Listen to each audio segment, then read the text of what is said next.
analysis secondary ចឹងនៅក្នុង link នៃ video នេះគឺយើងបានខ្ញុំបោះចូលទៅក្នុង group របស់យើងមាន 4-5 ចំណុចដែលអ្នកទាំងអស់គ្នាប្រើប្រាស់សម្រាប់ការស្រាវជ្រាវជា actual ដែលយើងនឹងប្រើប្រាស់ក្នុងការស្រាវជ្រាវរបស់យើងក៏ដូចជាការធ្វើ questionnaire ការប្រមូលទិន្នន័យនៅក្នុង Excel ជាដើមលក្ខណៈចឹងនៅក្នុងទម្រង់នៃ research design ក៏យើងពិចារណាទៅលើការផែនការយុទ្ធសាស្ត្រក្នុងការប្រើប្រាស់នៃការស្រាវជ្រាវក៏ដូចជាការវិភាគគឺជាពិសេសផ្ដោតទៅលើ primary and secondary data តើវាជាអ្វីក្រៅពីសិក្សាអំពី secondary primary data នេះដូចដែលបានពិភាក្សាកន្លងមកហើយយើងនឹងសិក្សាអំពីទម្រង់កាន់តែស៊ីជម្រៅបន្តិចបន្តួចទៀតដើម្បីអ្នកទាំងអស់គ្នាយល់អំពី qualitative and quantitative research នៅក្នុងទម្រង់ design របស់យើងដែលជាទូទៅអ្នកទាំងអស់គ្នាជារួមនឹងប្រើប្រាស់វិធីសាស្ត្រ mixed method គឺ qualitative and quantitative នៅក្នុងការស្រាវជ្រាវចឹង qualitative and quantitative គឺជា method របស់យើងដែលប្រើប្រាស់ហើយដូចដែលសមាជិករបស់យើងបានសួរពុកមិញចឹងដូចជាលោកគ្រូចិន្តាក៏មិនដឹងគាត់និយាយអំពី primary ឬ secondary បាទដូចដែលខ្ញុំបញ្ជាក់ចឹងនៅពេលដែលយើងផ្ដោតទៅលើ secondary data គឺការប្រមូល tool នៃឧបករណ៍របស់យើងគឺផ្អែកទៅលើទិន្នន័យ statistics ឬក៏ទិន្នន័យដែលមានស្រាប់ពាក់ព័ន្ធជាមួយនឹងក្រសួងស្ថាប័នឬក៏ការបោះពុម្ពផ្សេងៗជា article ជា report ជា policy លក្ខណៈដែលយើងយកមកប្រើប្រាស់ primary data វាពាក់ព័ន្ធជាមួយនឹងទម្រង់ quantitative ឬក៏ qualitative តែយើងទៅធ្វើ survey តែយើងទៅធ្វើគេហៅថា interview ដោយរបៀបណាដើម្បីបាន primary data ដើម្បី support ទៅលើ secondary data ជាទូទៅគេធ្វើ primary data នេះគឺដើម្បីបំពេញនៅចន្លោះប្រហោងគឺគម្លាតរវាងគេហៅថាឯកសារនៃការស្រាវជ្រាវក៏ដូចជាការយល់ឃើញជាទូទៅពេលខ្លះអត្ថបទនៃការស្រាវជ្រាវឬក៏ policy នេះបានអភិវឌ្ឍ5ឆ្នាំឬក៏10ឆ្នាំមកហើយឬក៏ទិន្នន័យនេះមានការប្រែប្រួលយ៉ាងម៉េចគឺគេទាមទារនៃការអង្កេតទីផ្សារជាទូទៅទម្រង់នៃការស្រាវជ្រាវនេះត្រូវបានប្រើប្រាស់នៅក្នុង market research ក្នុងចំណោម corporate ធំៗសាជីវកម្មឬក៏ណាមួយគេតែងតែ update ទៅលើផលិតផលឬក៏សេវាកម្មរបស់គេជាទៀងទាត់នៅលើទីផ្សារដែលទាមទារឲ្យធ្វើ market research ទាមទារនៅការធ្វើ primary data collection គឺសៀបផ្ទុំមតិពីអរិយាប័ត្ររបស់អតិថិជនរសជាតិរបស់អតិថិជនក៏ដូចជាការតម្លៃរបស់អតិថិជនចំពោះផលិតផលរបស់គេដើម្បីគេរៀបចំយុទ្ធសាស្ត្រឆ្លើយតបជាមួយនឹងទីផ្សារដើម្បីបង្កើនការលក់បង្កើនចំណូលរបស់ក្រុមហ៊ុនអញ្ចឹងអ្នកទាំងអស់គ្នាអាចប្រើប្រាស់នៅក្នុងវិធីសាស្ត្រនេះជាទូទៅដើម្បីប្រើប្រាស់នៅក្នុងយុទ្ធសាស្ត្រនេះការស្វែងរកទីផ្សារការជំរុញនៃការលក់ផលិតផលនិងសេវាកម្មជាដើមផងដែរនេះក៏ជាកត្តាចំណុចសំខាន់មួយនៅក្នុងផលប្រយោជន៍នៃការស្រាវជ្រាវអញ្ចឹងជាទូទៅក្រុមហ៊ុនធំក្រុមហ៊ុនផលិតកម្មសហគ្រាសមួយចំនួនគាត់តែងតែសិក្សាអំពីអរិយាប័ត្ររបស់អតិថិជនទាំងអស់នោះដើម្បីឲ្យគាត់គិតគូរអំពីការបង្កើតនៅផលិតផលឬក៏សេវាកម្មថ្មីបន្ថែមណាមួយដើម្បីបំពេញផលិតផលដែលមានស្រាប់ដើម្បីទាក់ទាញអតិថិជនដែលមានស្រាប់ក៏ដូចជាបង្កើតអតិថិជនថ្មីមកកាន់ទីផ្សាររបស់គាត់បន្ថែមទៀតបាទនេះក៏ជាអ្វីដែលយើងត្រូវសិក្សាស្វែងយល់ឲ្យបានស៊ីជម្រៅផងដែរអញ្ចឹងយើងស្ដាប់នៅវីដេអូនេះទាំងអស់គ្នាដែលយកចិត្តទុកដាក់ឲ្យធ្វើការកត់សម្គាល់បាទ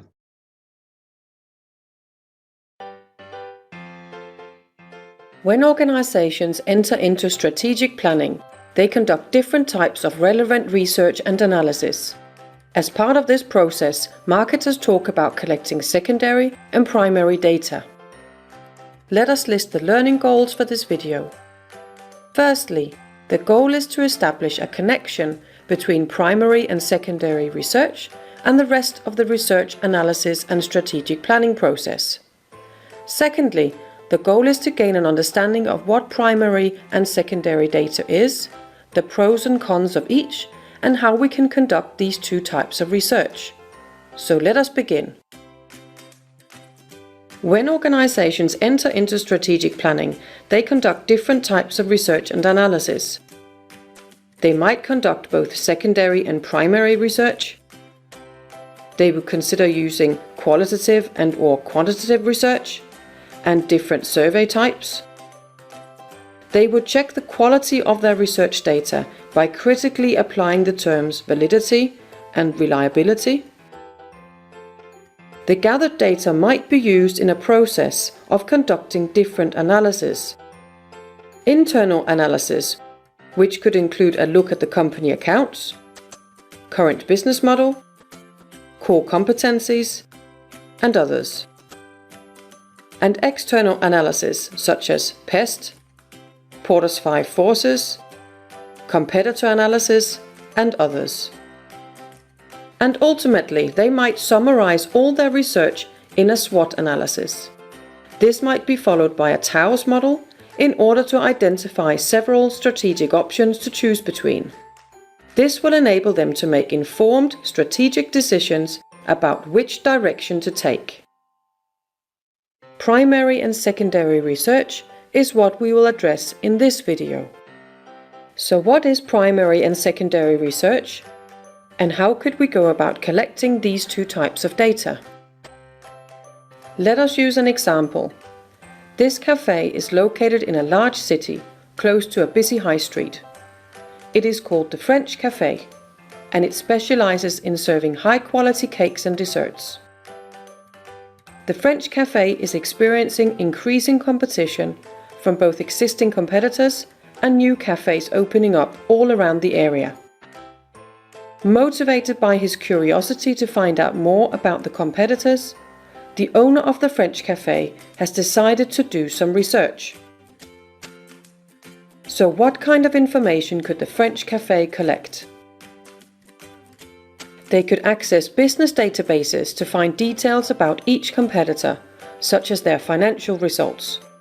And some commercial industry databases open for more detailed company information at a fee. To compare with their នៅក្នុងចំណុចនេះឧទាហរណ៍ដូចជាហាងកាហ្វេមួយចឹងគាត់ចង់សិក្សាថា that way or this way problem increasing competition បញ្ហាដែលកើតឡើងរបស់ហាងកាហ្វេគឺការកើនឡើងនៃការប្រកួតប្រជែងនៅលើទីផ្សារការកសាង brand ថ្មីៗក៏ដូចជាការហក់ចូលក្នុងវិស័យទីផ្សារថ្មីៗក៏ដូចជាទីផ្សារដែលកំពុងមានស្រាប់ អញ្ចឹងនៅក្នុង market research ពាក់ព័ន្ធជាមួយ research នៅក្នុង reality ដែលយើងប្រើប្រាស់នៅក្នុងវិស័យជីវភាពប្រចាំថ្ងៃរបស់យើងក្នុងការប្រកួតប្រជែងរបស់យើងអញ្ចឹងនេះជា problem ជា core problem ដែលយើងសួរថា increasing competition យើងត្រូវធ្វើម៉េចដើម្បីអាចឈរជើងនៅលើទីផ្សារបានប្រសិនបើយើងប្រកួតប្រជែងអត់ឈ្នះក្នុងវិស័យចំនួនគឺយើងត្រូវបិទទ្វារគឺយើងអត់មានលុយយើងខាតយើងអត់មានលុយបង់បុគ្គលិកយើងអត់មានលុយថ្លៃជួលបាទនេះជាបញ្ហាប្រឈមអញ្ចឹងសួរថាតើព័ត៌មានអីខ្លះដែលយើងត្រូវការពីមុខរបរនៃហាងកាហ្វេនិង business cafe និង what kind of information is available តើយើងមានព័ត៌មានអីខ្លះដែលអាចសិក្សាពីទីផ្សារនឹងបានអញ្ចឹងយើងត្រូវការ information អញ្ចឹងយើងត្រូវមើល database public and commercial មានហាងកាហ្វេប្រមាណនៅក្នុងតំបន់ហាងកាហ្វេអីខ្លះ franchise អីខ្លះតម្លៃនៃការប្រកួតប្រជែងលើទីផ្សារយុទ្ធសាស្ត្រ promotion បាទអាហ្នឹងពាក្យពន្ធទិន្នន័យហើយនឹងពាក់ព័ន្ធជាមួយនឹងអតិថិជនពាក់ព័ន្ធជាមួយបាទដែលយើងត្រូវសិក្សាទាំងអស់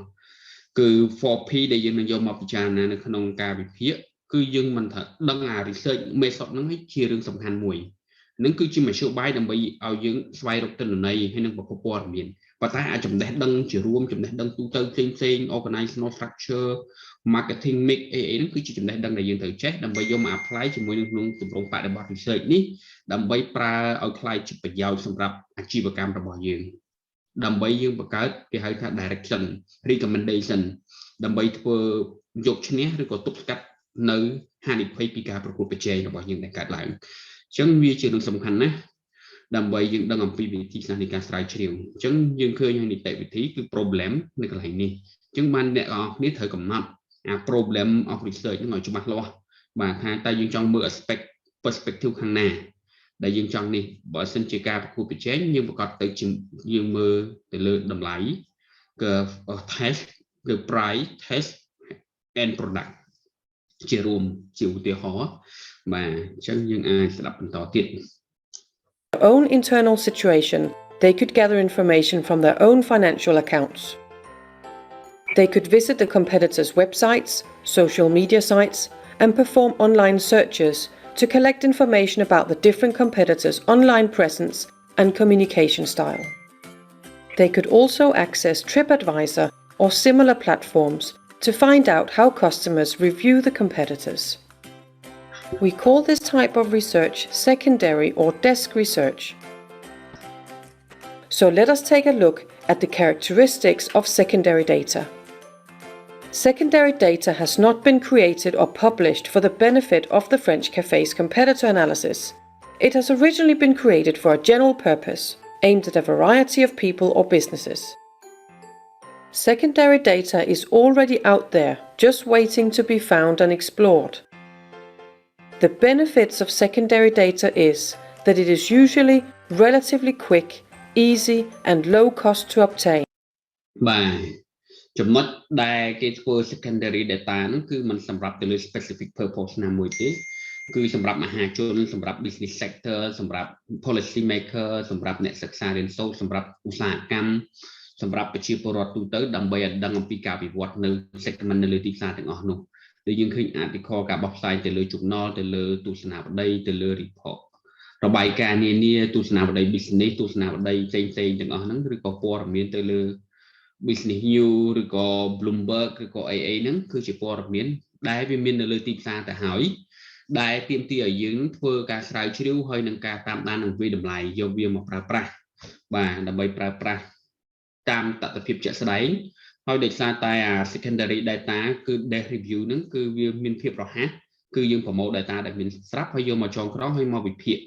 បាទដើម្បីកំណត់ពីទិសដៅអតិភិបរបស់យើងហើយវាមានភាពងាយស្រួលដោយសារតែ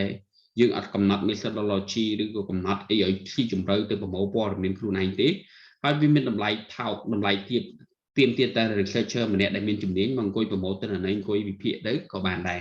វាខុសពី primary ដែលយើងត្រូវធ្វើសម្ភាស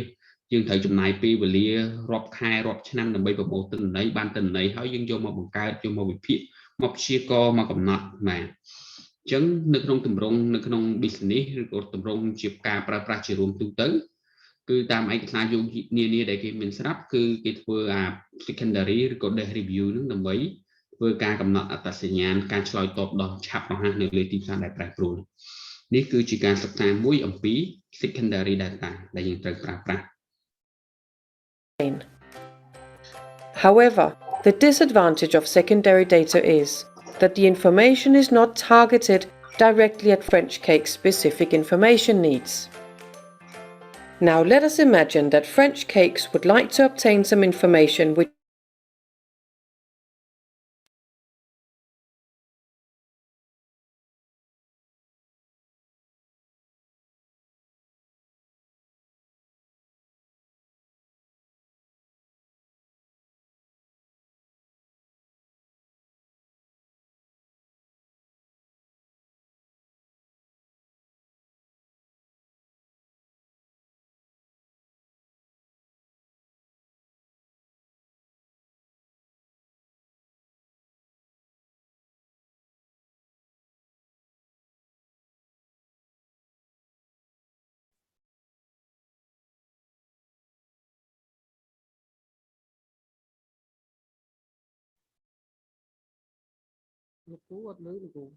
Alo, đi ngắt chẳng bọn. Bạn em ngắt tay bọn. Nhóm ăn lên đá. Bạn cái thủ ba đấy. Má chẳng. Internet đang trụ. Bạn cái thủ ba đấy bọn. Trong màu khang trụ chẳng mà khang này.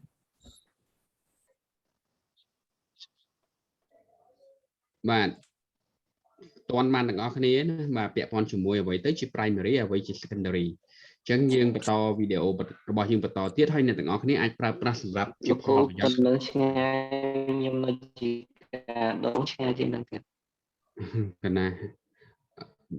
៍ which is targeted specifically at their own information needs.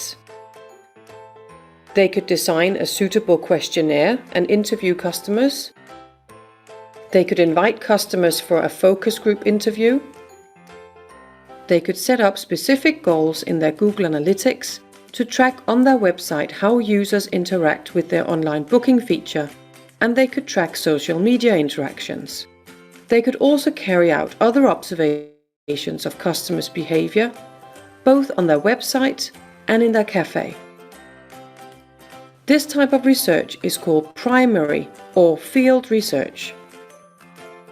So let us take a look at what characterizes primary data. Primary data is generated specifically for us and for our specific purpose. Primary data is not already out there in the form that we require it. We could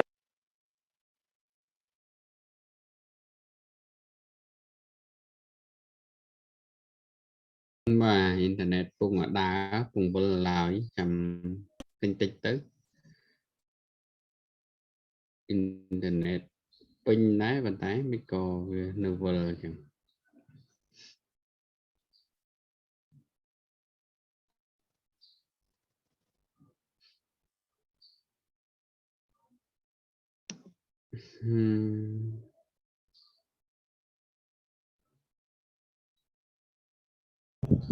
មេយកភ្លៀងវាអត់សូវស្រួលអញ្ចឹងអ៊ីនធឺណិតវារៀងល្អដែរគ្រូ អ៊ីនធឺណិតបងគេដូចជាប្រមាណមេ10មេកាបៃក្នុងមួយសង្កងតែមើលនឹង OpenNet ហ្នឹងមិនអញ្ចឹងដែរនឹងប្រើផង បងខ្ញុំបង10មេដែរប៉ុន្តែ speed បានតែ500គីឡូ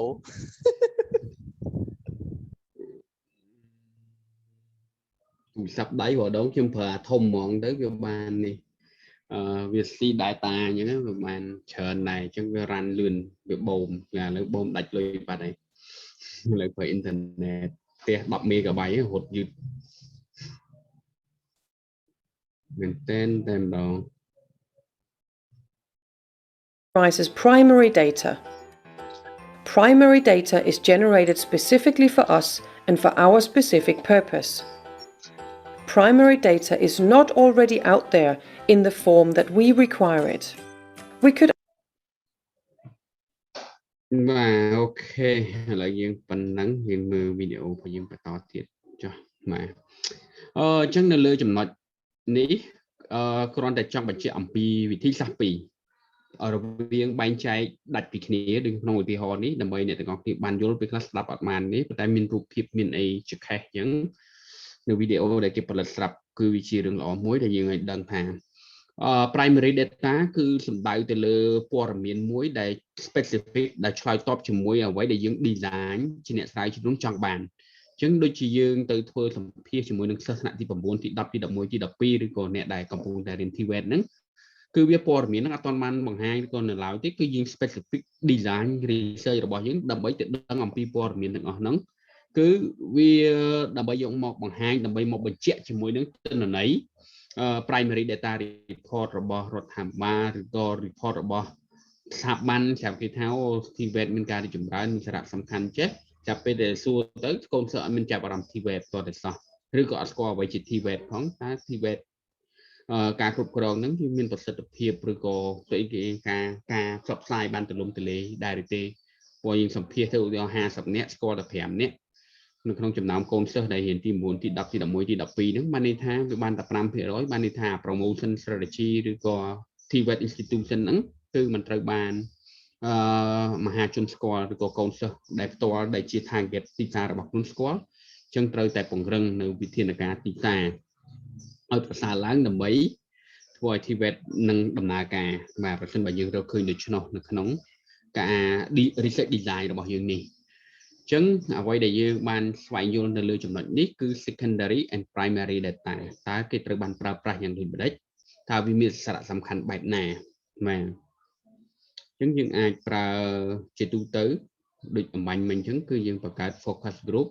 ឬមកយើងបង្កើត questionnaire ដើម្បីសួរទៅកាន់ audience ឬមួយក៏យើងធ្វើការ platform ដើម្បីតាម social media ក្នុង Google App ឬក្នុង social media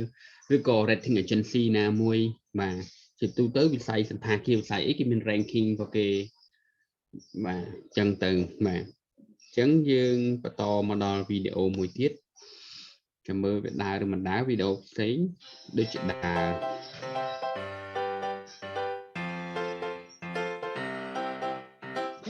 When organizations enter into strategic planning, they conduct different types of relevant research and analysis. As part of this process, marketers often talk about collecting qualitative and/or quantitative data. Before we start, let us list the learning goals for this video. Firstly, the goal is to establish a connection between qualitative and quantitative research and the rest of the research analysis and strategic planning process. Secondly, the goal is to gain an understanding of what qualitative and quantitative data is, the pros and cons of each, and how we can conduct these two types of research. So let us begin. When organizations enter into strategic planning, they conduct different types of research and analysis. They might conduct both secondary and primary research. They will consider using qualitative and or quantitative research and different survey types. They would check the quality of their research data by critically applying the terms validity and reliability. The gathered data might be used in a process of conducting different analyses. Internal analysis, which could include a look at the company accounts, current business model, core competencies, and others. And external test, Porter's 5 forces. បាទនៅក្នុងចំណុចនេះខ្ញុំចង់បញ្ជាក់ដែរ competitor analysis and others. បាទអញ្ចឹងសម្រាប់ការស្រាវជ្រាវវាមានជាស្ថាប័នស្រាវជ្រាវវាមានស្រាវជ្រាវកម្រិត policy វាមានកម្រិតស្រាវជ្រាវទៅលើ field study វាមានកម្រិតនៃការស្រាវជ្រាវសម្រាប់គេហៅថាអាជីវកម្មឬមុខរបរឬក៏ផ្នែកសាជីវកម្មណាមួយអញ្ចឹងនៅក្នុងការវិភាគទាំងអស់ដូចនៅក្នុងវីដេអូអំបញ្ញមិញហើយវីដេអូនេះគឺតែមួយគ្រាន់តែមួយគាត់ចង់និយាយអំពី primary and secondary qualitative និង quantitative វីដេអូនេះតែមួយគឺយើង primary ក៏បាន secondary ក៏បាន qualitative quantitative ក៏បានដែរបញ្យល់អញ្ចឹងត្រឡប់មកចំណុចដើមវិញគឺនៅពេលដែលយើងចង់ព្យាករណ៍អ្វីមួយឬក៏ធ្វើការអ្វីមួយគឺក៏យើងត្រូវគិតអំពីចំណុច5ចំណុចមួយចំនួនផងដែរគឺកត្តាខាងក្នុងនិងកត្តាខាងក្រៅដូចដែលយើងបែរជាអាចធ្លាប់រៀនមុខវិជ្ជាពីមុនជាមួយគ្នារួចទៅហើយ organizational behavior បាទអញ្ចឹងយើងមើល internal របស់យើងហើយយើងមើល external នេះគឺចង់សំដៅទៅលើ PES ឬក៏យើងហៅ PESTEL ពីមុន political economical social technological environmental and legal aspect ដែលគេសិក្សាអំពី PESTEL តើវាប្រែប្រួលយ៉ាងម៉េចPart3 force ការប្រកួតប្រជែងរបស់អតិថិជននៅលើទីផ្សារបាទអ្នកហក់ចូលថ្មីទីផ្សារតំណែងនៅលើទីផ្សារលក្ខណៈដែលគេធ្វើការសិក្សាទាំងអស់នោះអញ្ចឹងនេះគឺជាចំណុចគោលមួយដែលអ្នកទាំងអស់គ្នាត្រូវយកទៅប្រើប្រាស់សម្រាប់យើងប្រសិនបើយើងវិភាគនៅក្នុងវិស័យ TVET របស់យើងអញ្ចឹង internal របស់ TVET system យើងនិយាយអំពីស្ថាប័ន TVET យើងនិយាយអំពីគេហៅធនធានមនុស្ស human resource នៅក្នុង TVET service provider policy maker ហើយនិង business partner តែយើងមានដៃគូសហគ្រាសសហគ្រិនដែលចុះ MOU ទៅដើម្បីសហគ្រាសទាំងអស់ហ្នឹង support ទៅលើ TVET លើការបណ្ដុះបណ្ដាលបុគ្គលិកហើយបុគ្គលិកទាំងអស់ហ្នឹងនឹងធ្វើការនៅតាមសហគ្រាសដែរឬទេតែសហគ្រាសមានផ្ដល់អាហារូបករណ៍ទៅលើវិស័យ TVET ក្នុងការបណ្ដុះបណ្ដាលមួយឆ្នាំប្រហែលអ្នកដែរដើម្បីយើងអាច recruit និស្សិត TVET ទាំងអស់ហ្នឹងដើម្បីធ្វើការផ្អែកទៅលើ contract របស់ក្រុមហ៊ុននឹងជាទូទៅប្រទេសដែលជឿនលឿនគេប្រើ contract បែបនេះដើម្បី sponsor ទៅលើនិស្សិតអាហារូបករណ៍ក្នុងវិស័យ TVET ហើយសហគ្រាសហ្នឹងគឺចង់បានសហការភាពជាដៃគូមួយដើម្បីសហគ្រាសទាំងអស់ហ្នឹងពិបាក recruit ឬពិបាកអីចំណាយអីគឺគេប្រើប្រាស់ស្ថាប័ន TVET ដោយផ្ទាល់ដើម្បី recruit មនុស្សបាទតាមរយៈកម្មវិធីអាហារូបករណ៍ផ្ដល់អាហារូបករណ៍ដល់និស្សិត100នាក់សម្រាប់រៀនហើយចប់មកគឺរៀន1ឆ្នាំឬក៏2ឆ្នាំអញ្ចឹងចប់មកត្រូវធ្វើការឲ្យក្រុមហ៊ុន1ឆ្នាំតាមរយៈ basic salary ប៉ុណ្ណេះបាទប៉ុណ្ណេះយើងទៅដែលទទួលបានអញ្ចឹងគេមានគេហៅថាការ demand និង supply side អញ្ចឹងកូនសិស្សរៀនដឹងតែមានការងារធ្វើហើយអត់ចំណាយលុយគឺមានអាហារូបករណ៍របស់គ្រឹះស្ថានដែលគេជួយបង់លុយឲ្យនេះអញ្ចឹងប្រសិនបើយើងអាចស្វែងរក interrelation រវាងគ្រឹះស្ថានសាធារណៈហើយនិងវិស័យឯកជនជាពិសេស industry support ហ្នឹងវានឹងធ្វើឲ្យ TVET ហ្នឹងកាន់តែរីកដុះដាលគឺអាចស្រូបទាញនិស្សិតដែលបោះបង់ការសិក្សាកូនសិស្សដែលបោះបង់ដែលប្រឡងធ្លាក់ដែលបោះបង់ការសិក្សាហ្នឹងឲ្យមកចាប់យកជំនាញ TVET ដោយសារតែគាត់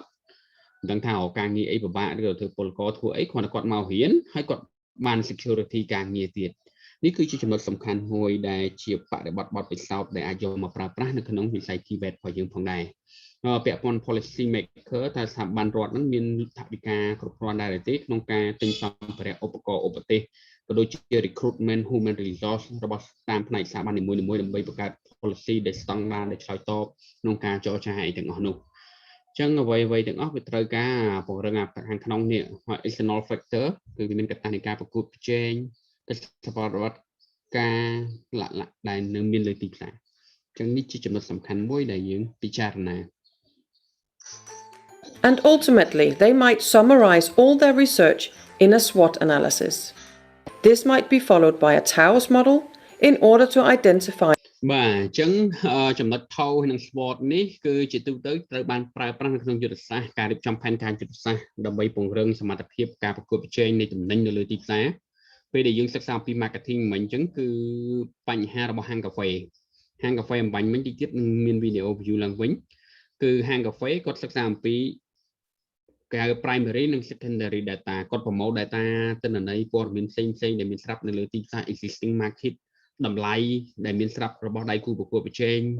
សិក្សាពីរសជាតិរបស់អតិថិជនដែលគាត់អាច observe ឬក៏ទៅទទួលព័ត៌មានបានហើយបន្ទាប់មកគាត់ទៅធ្វើគេហៅថា primary data គាត់ទៅធ្វើ survey គាត់បង្កើត questionnaire ចំពោះអតិថិជនដែលមកហាងរបស់គាត់បង្កើត questionnaire ទៅតើរសជាតិកាហ្វេយ៉ាងម៉េចរសជាតិនំរសជាតិអាហារនៅក្នុងហាងហ្នឹងទទួលយកបានកម្រិតណាត្រូវការបន្ថែមរសជាតិមិនខ្លះបាទហ្នឹងគឺជា primary data ដែលគាត់ធ្វើ survey ចំពោះនៅក្នុង area បត់នៃទីផ្សាររបស់គាត់ដែលគាត់សិក្សាទាំងអស់ហ្នឹងបន្ទាប់មកបានគាត់សិក្សាអំពីចំណុចខ្លាំងចំណុចខ្សោយឱកាសហានិភ័យតាមរយៈគេហៅថា secondary data ហើយនិង primary and secondary data collection របស់គាត់ហ្នឹងធ្វើឲ្យគាត់មានទិន្នន័យក្នុងដៃធ្វើឲ្យគាត់អាចធ្វើវិភាគ SWOT ចំណុចខ្លាំងរបស់ហាងរបស់គាត់មានអីខ្លះអញ្ចឹងចំណុចខ្លាំងយើងអាចក្នុង marketing mix យកមកពិភាក្សា product price place and promotion តើផលិតផលរបស់គាត់មាន popularity ដែរទេមានគុណភាពមានរសជាតិយ៉ាងម៉េចកម្រិតណាតាមរយៈទិន្នន័យរបស់គាត់នឹង medium high ឬក៏ excellent បាទកម្រិតទាបកម្រិត low medium or high ទាបមធ្យមឬក៏ខ្ពស់គុណភាពផលិតផលរបស់គាត់សេវាកម្មរបស់គាត់ទីតាំងរបស់គាត់យ៉ាងម៉េចដែរក្នុងបរិបទនៃអតិថិជនដែលសម្លឹងមើលឃើញហ្នឹងបាទនេះក៏ជាចំណុចមួយដែលយកចិត្តទុកដាក់ត្រូវផងដែរប្រសិនបើយើងមើល concept របស់ Brown វិញមាន case ដោយកម្រទេប៉ុន្តែជាទូទៅ Brown ក៏ប្រើ concept ដូចក្រសាំងកាលតិចដែរគឺកាលតិចជាទូទៅលុះត្រាតែដីកែងហើយចំផ្លូវធំទាំង4ទៅកាលតិចបើក្រសាំង Brown ដូចគ្នានៅពេលដែលគាត់បើកខ្សែខាឬជ្រើសតំបន់ណាមួយលុះត្រាតែលែងមានជម្រើសបានគាត់អាចរកតំបន់ណាមួយដែលមានសក្តានុពលបាទមួយចំណត់ជាទូទៅ target របស់គាត់គឺតំបន់កែងនៅលើផ្លូវធំទាំង4ឬក៏នៅក្នុង supermarket ធំនៅក្នុងពលានយន្តហោះអន្តរជាតិអញ្ចឹងនៅពេលដែលតាមរុក្ខវិថីធំគាត់ទៅទិញ brand ណាដូចជានៅ IFL អញ្ចឹងបាទគាត់ទៅយកកែងនៅមុខ IFL អញ្ចឹងដោយសារទីតាំងនោះវាមានក្រសួងការងារវាមានក្រសួងស្ថាប័នរដ្ឋនិងឯកជនក្រុមហ៊ុនសាធារណៈសាលារៀនអញ្ចឹងដែលជា target ទីផ្សាររបស់គាត់មួយដែលអាចស្រូបទាញមនុស្សបានច្រើននៅទីនោះទោះបីតម្លៃថ្លៃក៏គាត់អាចជួលបាននេះជាយុទ្ធសាស្ត្រនៅក្នុងការជ្រើសរើសទីតាំងមានចំណុចខ្លាំងនេះអញ្ចឹងអ្វីជា strength របស់យើងអញ្ចឹងអ្វីជា weakness របស់យើង weakness ពិបាកឡើងចតអីចឹងទៅឬក៏ស្អីគុណភាពរសជាតិ opportunity ឱកាសរបស់យើងអីខ្លះ threat របស់យើងអីខ្លះបងយើងបង្កើត strategy tool strategy ហ្នឹងគេបង្កើតវាមកពាក់ព័ន្ធជាមួយនឹងយុទ្ធសាស្ត្រខ្លាំងវាហៅថាប្រសិនបើយើងបែងចែកតារាងជា4 SWOT ហ្នឹងគេមានថាខ្លាំងចំណុចខ្លាំងប៉ុន្តែមានឱកាសនិងហានិភ័យប្រសិនបើខ្លាំងហើយមានឱកាសហានិភ័យប្រយុទ្ធសាស្ត្រអីមួយទៀតខ្សោយប៉ុន្តែមានឱកាសទៅធ្វើម៉េចខ្សោយហើយមានហានិភ័យទៀតត្រូវចេញពីទីផ្សារឬក៏ត្រូវបិទហាងព្រោះថាมันអាចប្រកួតប្រជែងបានទេបើស្ទើរទ្រាំកាន់តែយូរវាអាចនឹងខ្សែធនហើយខាត់បងកាន់តែច្រើនឡើងអញ្ចឹងនៅក្នុងយុទ្ធសាស្ត្រគេហៅ exit strategy យុទ្ធសាស្ត្រចាក់ចេញពីទីផ្សារអញ្ចឹងការសិក្សាស្រាវជ្រាវទាំងអស់នោះគឺជាប្រភពនៃព័ត៌មានជាប្រភពនៃទិន្នន័យដើម្បីអាចឲ្យក្រុមហ៊ុនសហគ្រាសឬក៏សាជីវកម្មឬស្ថាប័នទាំងអស់ហ្នឹងដើម្បីធ្វើសេចក្តីសម្រេចចិត្តមួយដ៏ច្បាស់លាស់ដ៏ត្រឹមត្រូវដើម្បីបង្កើននូវផលិតភាពឬក៏ជ្រើសរើសឲ្យចំទីតាំងនិងតម្រូវការរបស់អតិថិជនរបស់ខ្លួនអញ្ចឹងអ្វីដែលយើងបានកំពុងតែរៀននេះគឺដើម្បីដោះស្រាយបញ្ហាក្នុង research ទាំងអស់នោះហើយបាទអញ្ចឹងយើងអាចយកប្រាស់ជាផ្លូវការនៅក្នុងអាជីវកម្មរបស់យើងបាន by several strategic options to choose between. This will enable them to make informed strategic decisions about which direction to take. Qualitative and quantitative research is what we will address with this video. So what is qualitative and quantitative research, and how could we go about using these two types of data? Let us use an example. This cafe is located in a large city close to a busy high street. It's called the French Cafe, and it specializes in serving high-quality cakes and desserts. The French Cafe is troubled by the fact that less and less customers visit the cafe and sales are decreasing as a result. The owner of the French Cafe would like to find out why the customers are looking elsewhere for their cakes and coffee. This could help him make decisions about what to do to turn things around. Therefore, he has decided to do some research. So how could the French Cafe find out what the customers want? Let us introduce a few types of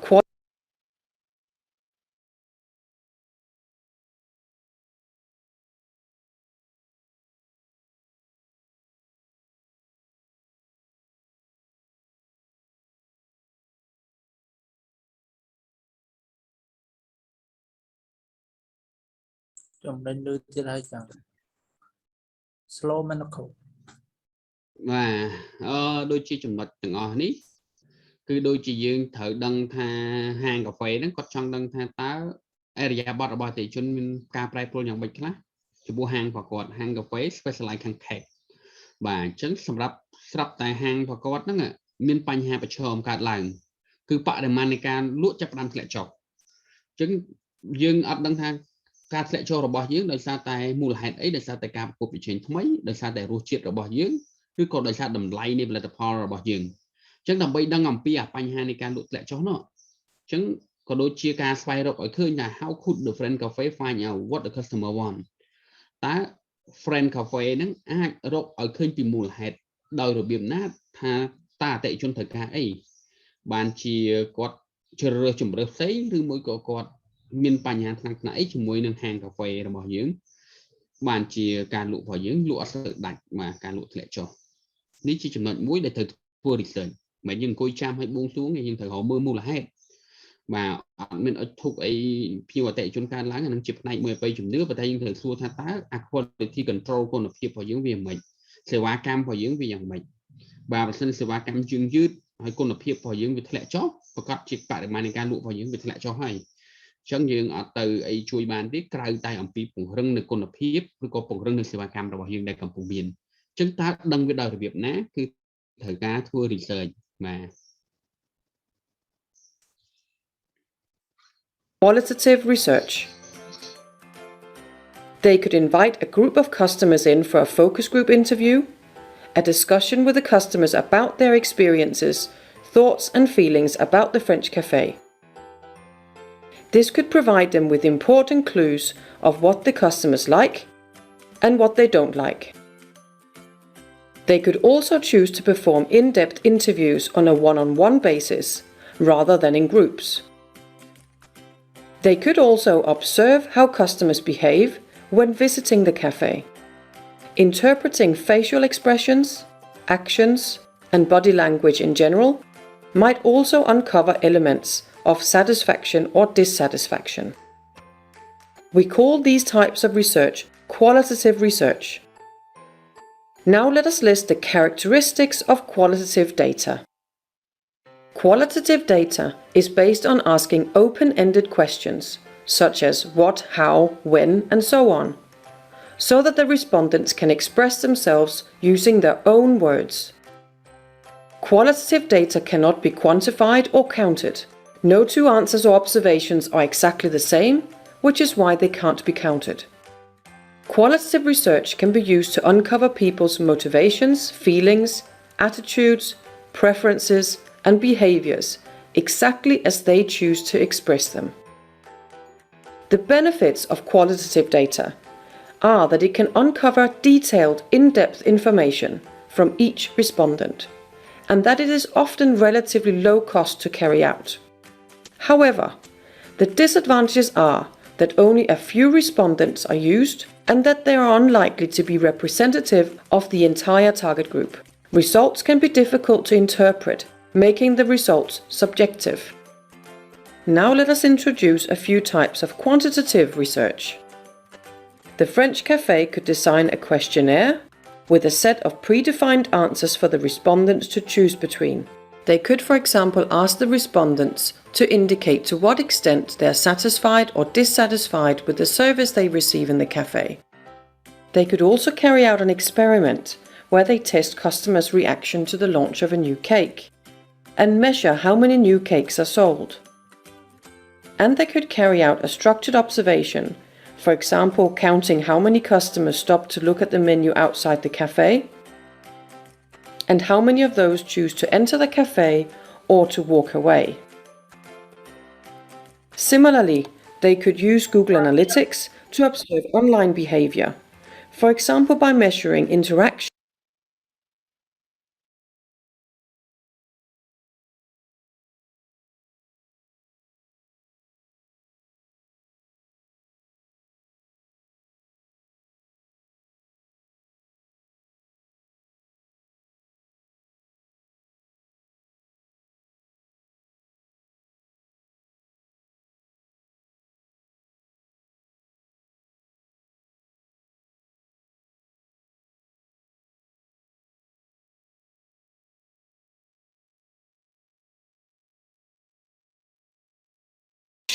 with the book a table.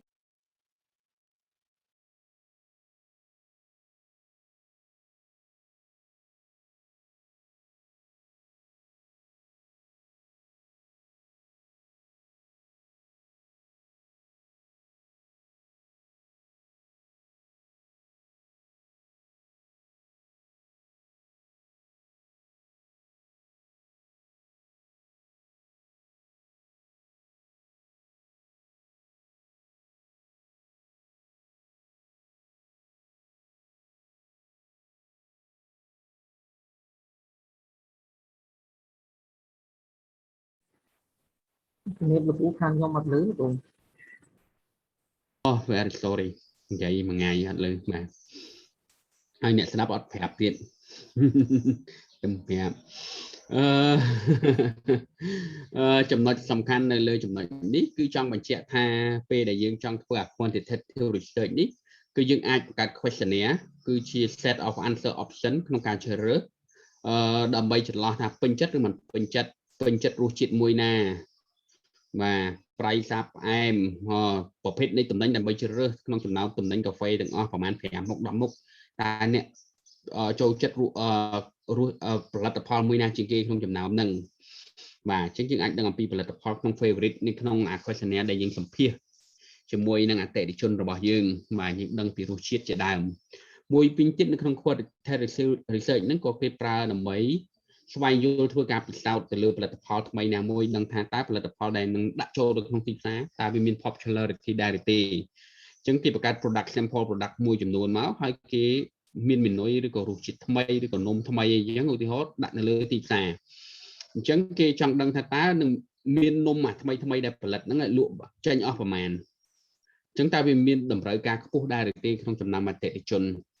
អញ្ចឹងដូចជាយើងឃើញថាហាង Starbucks ឬក៏ Brown Coffee ហ្នឹងគេតែងតែមាននៅផលិតផលថ្មីប្រចាំត្រីមាសឬក៏ប្រចាំខែរបស់គេហ្នឹងដើម្បីមកផ្សព្វផ្សាយអតិថិជនអញ្ចឹងប្រសិនបើតំណែងថ្មីនេះវាមានប្រជាប្រិយភាពខ្ពស់លើសពីតំណែងចាស់ traditional ដែលជាគេហៅថា foundation ជាគ្រឹះនៃផលិតផលរបស់គេហើយអញ្ចឹងប្រសិនបើមានតម្រូវការខ្ពស់អាហ្នឹងគេហៅថាជាការផ្លាស់ប្ដូរនៃអរិយាប័ត្រផលិតជនហើយគេអាចធ្វើការបញ្ចូលនៅផលិតផលថ្មីដែលគេពិសោធន៍ធ្វើតេស្តហ្នឹងនៅលើទីផ្សារហ្នឹងដាក់ចូលទៅក្នុងគេហៅថាមីនុយផលិតផលធំរបស់គេដើម្បីក្លាយទៅជា fix product ដែលគេនឹងលក់នៅលើទីផ្សារប្រសិនបើវាឆ្លើយតបជាមួយនឹងតម្រូវការអញ្ចឹងនេះគឺជាវិធីសាស្ត្រនៅក្នុងការស្រាវជ្រាវថ្មីដើម្បីឆ្លើយតបជាមួយនឹងតម្រូវការនិងរសជាតិរបស់អតិថិជនពេលខ្លះគេចង់បានរសជាតិដែលថ្មីឬក៏ចំណាប់អារម្មណ៍នៅលើទីផ្សារអញ្ចឹងការណែនាំរសជាតិឬក៏ផលិតផលថ្មីនៅក្នុងសេវាកម្មរបស់ខ្លួនហ្នឹងធ្វើឲ្យឧស្សាហកម្មរបស់ខ្លួននឹងនៅតែមានភាពប្រកួតប្រជែងនៅតែភាពតាក់ទាញជានិច្ចបាទនេះក៏ជាចំណុចសំខាន់មួយដែលយើងត្រូវប្រើប្រាស់នៅក្នុង research ពាក្យពន្ធ quantitative នេះបាទយើងចង់ដឹងពីចំនួនអតិថិជនទិញប្រមាណអ្នកនំដាច់ប្រមាណហើយមួយវិញទៀតក៏វាត្រូវបានប្រើប្រាស់ជាក្នុងការវិធីអង្កេតដែរគឺយើងអង្កេតមើលដូចកននិយាយមិញតើមានមនុស្សអតិថិជនប្រមាណអ្នកដែលមកមើលមីនុយរបស់យើងនឹងឬក៏ដើរឆ្លងកាត់ហាងរបស់យើងប៉ុន្តែចូលឬក៏ដើរឆ្លងកាត់អត់បានចូលមានមនុស្សជាច្រើនដើរឆ្លងកាត់ហាងរបស់យើងប៉ុន្តែអត់ព្រមចូលហាងរបស់យើងទេប៉ុន្តែដើរឆ្លងកាត់ទៅវិញតើមានប្រមាណភាគរយដែលយើងសិក្សាតើយើងធ្វើម៉េចដើម្បីតាក់ទាញយ៉ាងណាដើម្បីគេដើរឆ្លងកាត់ឲ្យឃើញចង់ចូលហ្មងចង់សាក់ល្បងនេះគឺជារបៀបអង្កេតមួយទៀតដែរនៅក្នុង quantitative ដែលយើងត្រូវធ្វើទីផ្សារ មួយទៀតយើងពាក់ព័ន្ធ online booking ការប្រើប្រាស់ Google Analytics ឬក៏ social media ណាមួយដើម្បីដឹងអំពីបរិមាណបាទដែលឆ្លើយតបជាមួយទីផ្សាររបស់យើងនេះអញ្ចឹងនៅក្នុង research គឺវាមានសារៈប្រយោជន៍អញ្ចឹងគឺដើម្បីបង្កើនសកម្មភាពអាជីវកម្មបង្កើននៃការលក់ដូចជាសាលារៀនអញ្ចឹងបង្កើននៅចំនួនសិស្សចុះឈ្មោះចូលរៀននៅសាលារបស់ខ្លួនគឺបង្កើនចំណូលបាទសម្រាប់ហាងគឺបង្កើននៅការចំនួនភ្ញៀវចូលមកប្រើប្រាស់សេវាកម្មនិងទិញផលិតផលរបស់យើងធ្វើយើងកើនចំណូលនេះជាចំណុចសំខាន់មួយនៅក្នុង research បាទអញ្ចឹងយើងបន្តទៀត People feature on their website. We call this type of research quantitative research. So let us summarize the characteristics of quantitative data. Quantitative data can be counted and/or measured. It's quantifiable.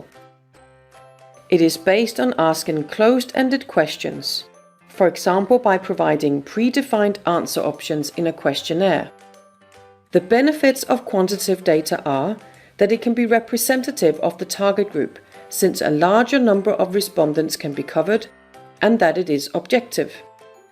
However, the disadvantages are that it doesn't uncover in-depth motivations, detailed reasons, or underlying feelings and attitudes. And some types of quantitative research can be fairly costly to carry out. So what is best? Should the French Café conduct qualitative or quantitative research? As marketers, we would advise them to consider what type of information is important for them to make decisions upon. Do they want in-depth and detailed insights into what some of the customers think and feel? Or is it more important to them to have a high volume of representative and measurable data? We would also advise them to consider their available resources,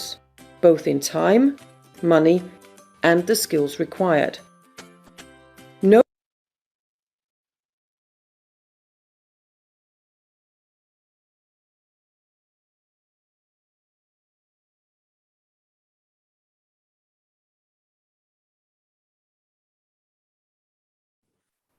Bạn là của anh lưới của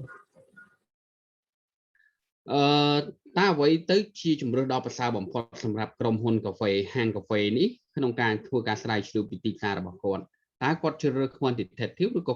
qualitative research បែបបរិមាណក៏បែបគុណភាពអញ្ចឹងប្រសិនបើគាត់ចង់សិក្សាបែបគុណភាពជាទូទៅគាត់ត្រូវធ្វើ in-depth interview ការសម្ភាសន៍ស៊ីជម្រៅទៅលើឲ្យជ្រៅឡើងពីរសជាតិពីអរិយាប័ត្រពីអ្វីគ្រប់បែបយ៉ាងវាមានវិធីសាស្ត្រពាក់ព័ន្ធជាមួយនឹង face to face interview រវាងមនុស្សម្នាក់និងមនុស្សម្នាក់រវាង focus group បង្កើតក្រុមអតិថិជនដើម្បីប្រមូលទិន្នន័យទាំងអស់ហ្នឹងមកមួយវិញទៀតបែបបរិមាណយើងត្រូវបែបជាតំណាងដែលអាចវាស់វែងទិន្នន័យបានមានចំនួនប្រមាណអ្នករសជាតិអីដែលចូលចិត្តរសជាតិនំណាដែលចូលចិត្តដែលដឹងទាំងអស់អញ្ចឹងអាស្រ័យទៅលើអ្វីជាព័ត៌មានដែលត្រូវការចាំបាច់សម្រាប់ហាងកាហ្វេហ្នឹងអញ្ចឹងនៅក្នុងការកំណត់របស់ខ្លួនអញ្ចឹងនៅក្នុងការកំណត់នៅព័ត៌មានដែលត្រូវការហ្នឹងក៏ត្រូវគិតគូរអំពីធនធានដែលមានពាក់ព័ន្ធជាមួយពេលវេលាតើត្រូវការសិក្សារយៈពេលប្រមាណអាចឆ្លើយតបទីតាមបានរយៈពេលលឿនដើម្បីផ្លាស់ប្ដូរកំណែតម្រង់ឬក៏ឲ្យកំណែតម្រង់ត្រង់ទ្រាយធំអញ្ចឹងអាស្រ័យលើពេលវេលាដែលគាត់មានមួយវិញទៀតពាក់ព័ន្ធជាមួយថវិកាតើមានលុយសម្រាប់ធ្វើ research កម្រិតណាឬក៏គ្រាន់តែចំណាយធម្មតាដើម្បីយកទិន្នន័យមកមួយចំនួនដើម្បីធ្វើ research បាទក៏ដូចជាមនុស្សផងដែរអញ្ចឹងគឺជារឿងសំខាន់មួយនៅពេលដែលយើងសម្រាប់ចិត្តធ្វើ research បាទ research វាគឺជាការចាយចំណាយពេលវេលានិងលុយកាក់អញ្ចឹងអាស្រ័យលើទំហំនៃការដែលយើងមានទាំងហិរញ្ញវត្ថុទាំងពេលវេលាសម្រាប់ធ្វើកិច្ចការស្រាវជ្រាវមួយនោះ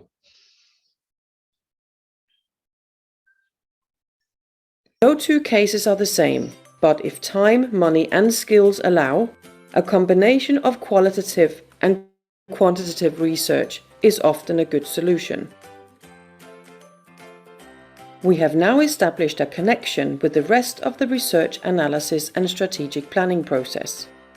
And subsequently we have used an example to illustrate what qualitative and quantitative research is. We have highlighted the pros and cons of each and provided different examples of how we can conduct these two types of research.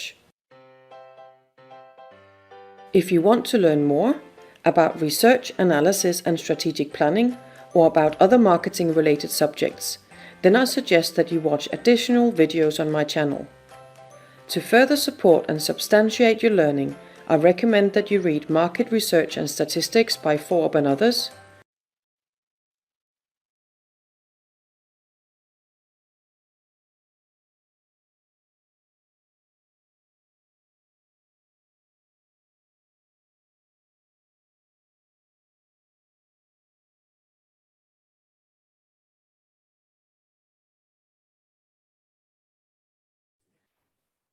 Bắt đầu có hai chia bao tháng hai rồi បាទយើងទៀមទានៅការស្រាវជ្រាវកាន់តែច្រើនឡើងពាក់ព័ន្ធជាមួយនឹងការស្រាវជ្រាវរបស់យើង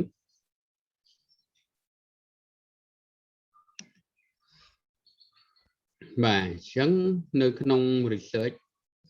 វាមានចំណុចផ្សេងដាច់ដライពីគ្នាដែលទាមទារឲ្យយើងនឹងត្រូវយកចិត្តទុកដាក់អញ្ចឹងយើងនឹងធ្វើការវិភាគសិក្សាបន្តទៅលើ research design តើការ design របស់យើងគួរតែស្ថិតនៅក្នុងទ្រង់ទ្រាយបែបណាអ្នកទាំងអស់គ្នាមានសភៅ 5-6 ក្បាលដែលគេបញ្ឆ្លុះបញ្ចាំងក្នុង research design ហើយក៏ដូចអ្នកទាំងអស់គ្នាអាចរកបានអញ្ចឹងឥឡូវយើងសិក្សាអំពី research design ទៅលើ specific ជាក់លាក់ដែលយើងជា tool មួយដើម្បីជាឧបករណ៍ក្នុងការប្រើប្រាស់របស់យើង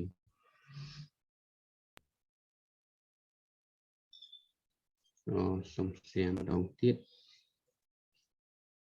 បាទសៀសោតសុំទោសខ្ញុំសៀត្រូវខុសនេះwhat is research design អូខេ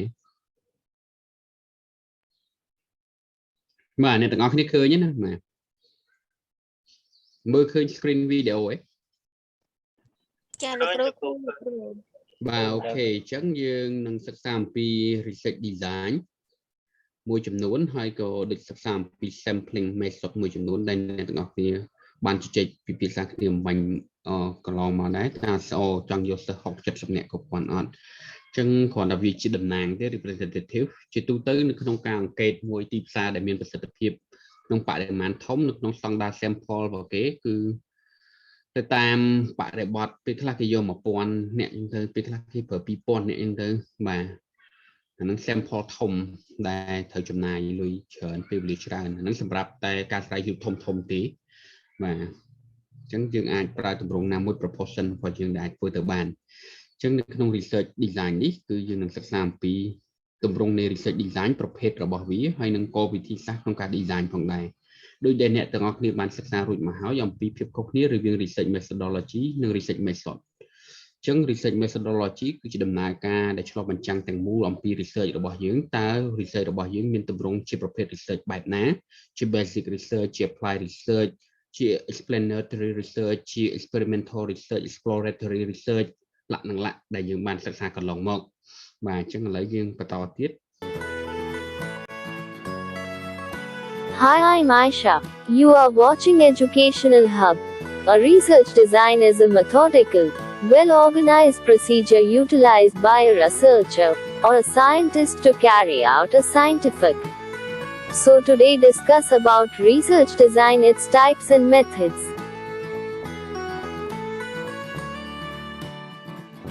In this video we also discuss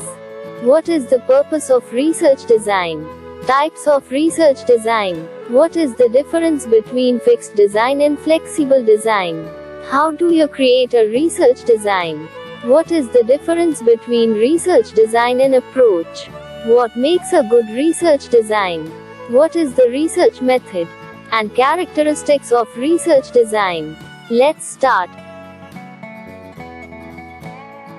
A research design is a methodical, well-organized procedure utilized by a researcher or a scientist to carry out a scientific study. It is a comprehensive coexistence of already identified elements and any other information or data leading to a reasonable end result.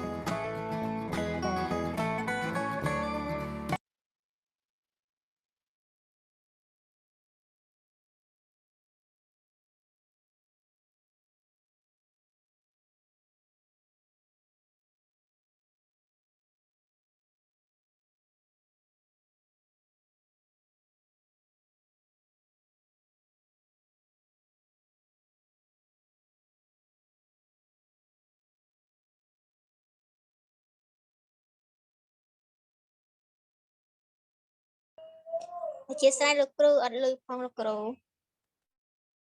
ចឹងនៅក្នុង research design វាគឺជាផ្នែកមួយនៃវិធីសាស្ត្រដែលកំណត់អំពីនីតិវិធីដ៏ច្បាស់លាស់ដ៏ត្រឹមត្រូវមួយនៅក្នុងទម្រង់របស់វាគឺបញ្ចូលទាំងព័ត៌មានទាំងប្រភេទនៃ research បញ្ចូលទាំងគេហៅថាទម្រង់នៃ research qualitative ឬក៏ quantitative ហើយ pre-procedure នីតិវិធីនីមួយៗក្នុងការប្រមូលទិន្នន័យក៏ដូចជា instrument ដែលនឹងត្រូវប្រើប្រាស់ក៏ដូចជាការកំណត់នៅគេហៅថា theoretical framework ទ្រឹស្ដី concept នៃទ្រឹស្ដីក៏ដូចជាគេហៅថា apply empirical framework ឧបករណ៍នៃការស្រាវជ្រាវទាំងអស់នៅក្នុង design ហ្នឹងដែលជាទូទៅជាដំណើរការជា process ទាំងមូលនៃការស្រាវជ្រាវដែលកំណត់ដោយអ្នកស្រាវជ្រាវក៏ជាអ្នកវិទ្យាសាស្ត្រដើម្បីធ្វើការសិក្សាផ្នែកវិទ្យាសាស្ត្របាទចឹងវាគឺជា it is a comprehensive coexistence បាទវាគឺជាធាតុដែលយើងបានកំណត់រួចទៅហើយគឺដែលមានភាពគេហៅថាសរុបហើយដែលមានជាមួយនឹងព័ត៌មានដទៃទៀតដែលព័ត៌មានទាំងអស់ហ្នឹងឬក៏ទិន្នន័យទាំងអស់ហ្នឹងនាំឲ្យយើងធ្វើការបញ្ចប់មួយស្វែងរកនៅគេហៅថាលទ្ធផលស្រាវជ្រាវមួយប្រកបដោយធាតុហេតុផលដើម្បី support ទៅលើទិន្នន័យដែលយើងកំពុងតែមានស្រាប់ឧទាហរណ៍ករណីដែលយើងសិក្សាអំពី impact of COVID to Cambodia social economic development អញ្ចឹងយើងសិក្សាអំពីផលប៉ះពាល់របស់ COVID ទៅលើការអភិវឌ្ឍសេដ្ឋកិច្ចសង្គមរបស់កម្ពុជាអញ្ចឹង research design tool នេះវាធំអញ្ចឹងគេអាចកំណត់នៅក្នុង limitation ក្នុង research design ទាំងអស់ហ្នឹងវាបែងចែកជា component ទៅថា research និង design ហ្នឹងយើងឆ្នៃ design របស់យើងទៅជាការស្រាវជ្រាវទៅលើ impact ហ្នឹងគឺពាក់ព័ន្ធកម្រិត macro និងកម្រិត micro ឧទាហរណ៍យើងចោះ design របស់យើង research ផ្ដោតទៅលើ2គឺសិក្សាពីតតិភាព macro ក៏ដូចជាតតិភាព micro តតិភាព macro យើងសិក្សាពីប៉ះពាល់ទៅសេដ្ឋកិច្ចទាំងស្រុងទៅលើកំណើនសេដ្ឋកិច្ច GDP ចំណូលផលប្រជាពលរដ្ឋកំណើនសេដ្ឋកិច្ចតាមវិស័យការកើនឡើងឬក៏ការធ្លាក់ចុះយើងធ្វើ expert opinion survey ដឹងអំពី policy maker មានគំនិតយល់យ៉ាងណាប្រសិនបើយើង design មួយទៀតយើងសិក្សាពីកម្រិត micro level អញ្ចឹងយើងដឹងថាយើងចង់ដឹងយក case study ណាមួយអញ្ចឹងយើងមិនអាចមានពេលវេលាច្រើន study របស់យើងទេអញ្ចឹងយើង specific អូខេយើងចង់ focus ទៅលើ garment sector អញ្ចឹង garment factory អញ្ចឹងយើងសិក្សាទៅលើ impact របស់ COVID ទៅលើវិស័យវាយនភ័ណ្ឌកាត់ដេរយើងសិក្សា impact របស់ garment ហ្នឹងវិស័យ impact របស់ COVID ហ្នឹងទៅលើវិស័យទេសចរអញ្ចឹងយើងយក making នៃ micro 2គឺសិក្សាអំពី garment ហើយនិងទេសចរអញ្ចឹងយើងសិក្សាក្រុមហ៊ុនទេសចរសន្តាគារភោជនីយដ្ឋានបដិសារកិច្ចទាំងអស់ហ្នឹងហើយយើង design framework ទាំង3របស់យើងហ្នឹងតើ framework នីមួយៗរបស់យើងហ្នឹងយើងប្រើសូចនាករអីយើងប្រើ qualitative យើងប្រើ quantitative research ឬក៏ mix method បាទអញ្ចឹងបន្ទាប់មកបានយើងកំណត់ primary or secondary data ដែលយើងយកមកប្រើប្រាស់បន្ទាប់មកទៀតតើយើងកំណត់អំពី sample size case study របស់យើងមកកម្រិតណាស៊ីជម្រៅយ៉ាងម៉េចគឺ research design នោះគឺរំលេចនៅធាតុទាំងអស់នៅក្នុង methodology របស់យើងចូលទៅក្នុង research design មួយនេះបាទជាទូទៅដែលយើងប្រើប្រាស់ក្នុងសកម្មភាពនៃការស្រាវជ្រាវ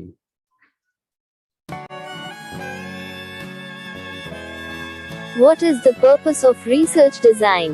Research design provides a scientist or a researcher with a well-structured, objective plan of study that enables him or her to efficiently assess causes and affect relationships between various dependent and independent variables such as the classic controlled experiment.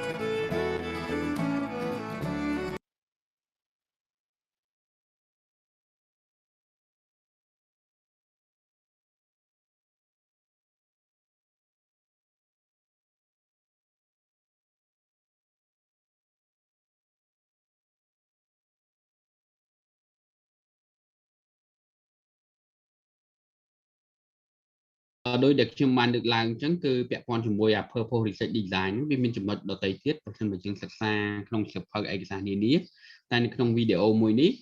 គឺគាត់បង្ហាញអំពី6ចំណុចសំខាន់នៅក្នុង research design គោលបំណងរបស់វាគឺធ្វើយ៉ាងណាឲ្យការចំណាយទៅលើការស្រាវជ្រាវហ្នឹងទាបបំផុតបាទតែអាចធ្វើទៅបាន cost calculation ចឹង minimize the expenditure កើតអីបានធ្វើ design មកគឺដើម្បីធ្វើយ៉ាងណាតើ sample slide ឧទាហរណ៍ប្រសិនបើយើងចង់ធ្វើ sample slide សម្រាប់ការវិភាគរបស់យើងត្រូវការតែ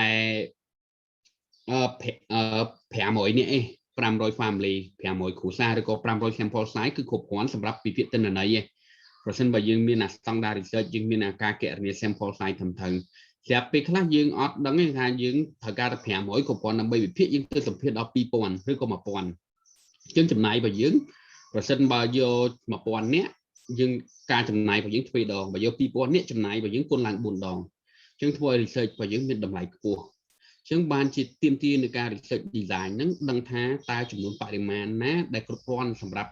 ធ្វើជា sample នៅក្នុង research របស់ខ្លួនត្រូវការ experiment ប្រមាណដើម្បីគ្រប់គ្រងទៅលើ support ទាំងអស់ហ្នឹងព្រោះថាការធ្វើ research នីមួយៗគឺសុទ្ធតែជាការចំណាយប្រសិនបើយើងអត់ដឹងអំពីទម្រង់នៃការ design នេះទេវានឹងធ្វើឲ្យយើងអត់ដឹងថាតើការ research របស់យើងហ្នឹងវាគ្រប់គ្រាន់ដើម្បី support ទៅលើ evidence ឬក៏ result របស់យើងដែរអត់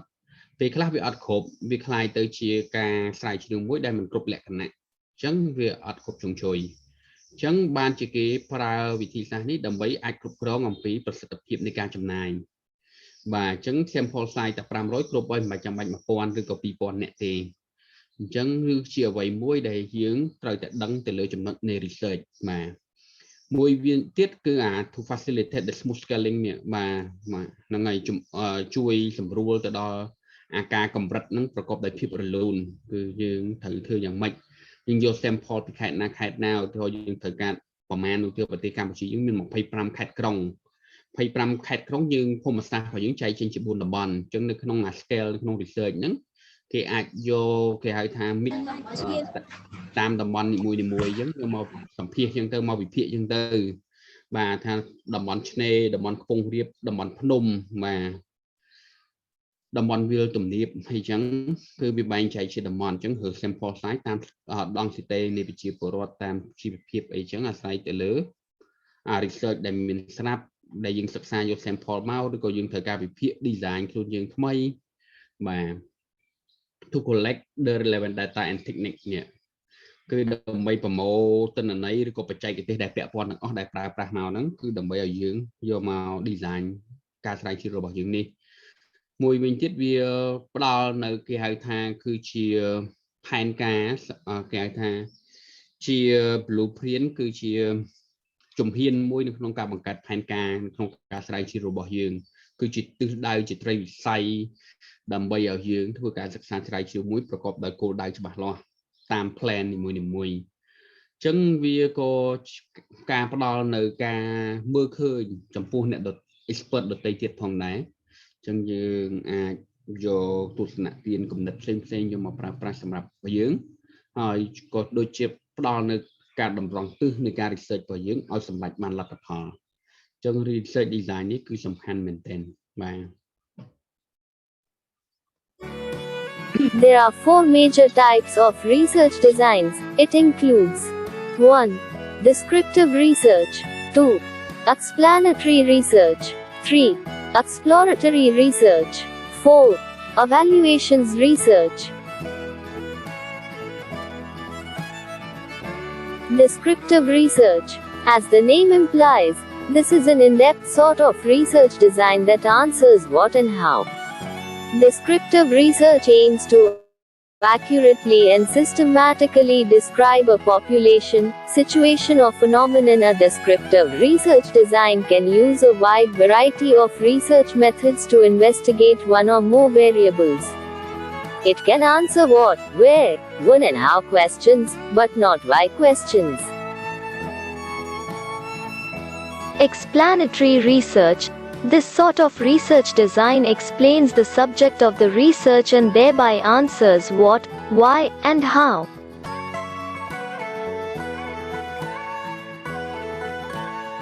Exploratory research. This sort of research explores the subject matter and answers what and how. Evaluation research. This sort of research determines the productivity of the subject matter or a program and is, therefore, quite extensive. also known as program evaluation. Evaluation research is a common research design that entails carrying out a structured assessment of the value of resources committed to a project or specific goal.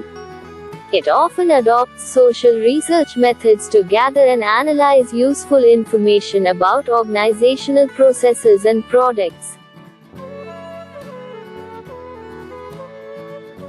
There are two types of evaluations research: qualitative research and quantitative research. What is qualitative research design? A central question that states the objective, or the problem, has a preset procedure or sequence in order to answer research questions, reviews the generated data. The collection and analysis of data are done in order to draw conclusions. Quantitative research analyzes variable relationships in terms of numbers and statistical strategies to review findings, and is generally divided into four main types, namely: 1. Descriptive design. 2. Correlational design. 3. Quasi-experimental design. 4. Experimental design.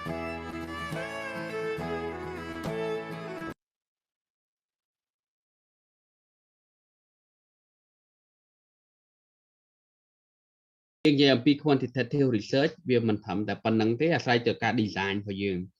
តើយើងចង់បានអា quantitative research របស់យើងដែលយើងទៅធ្វើអា questionnaire survey ហ្នឹងតើយើង design របៀប quantitative research របស់យើងស្ថិតនៅក្នុងទម្រង់ descriptive correlational design quasi experimental design ឬក៏ experimental design បាទអញ្ចឹងវាតាមអាស្រ័យទៅលើប្រភេទតាមលើវិស័យនៃ field ដែលយើងធ្វើការសិក្សាសូម្បីតែនៅក្នុង quantitative គឺបរិមាណពេលខ្លះយើងដឹងថាបរិមាណគឺយកពីចំនួនយកពីអីប៉ុន្តែនៅក្នុង research design នេះវាអាស្រ័យទៅលើគេហៅថាក្នុង field នៅក្នុងវិស័យដែលយើងនឹងធ្វើការ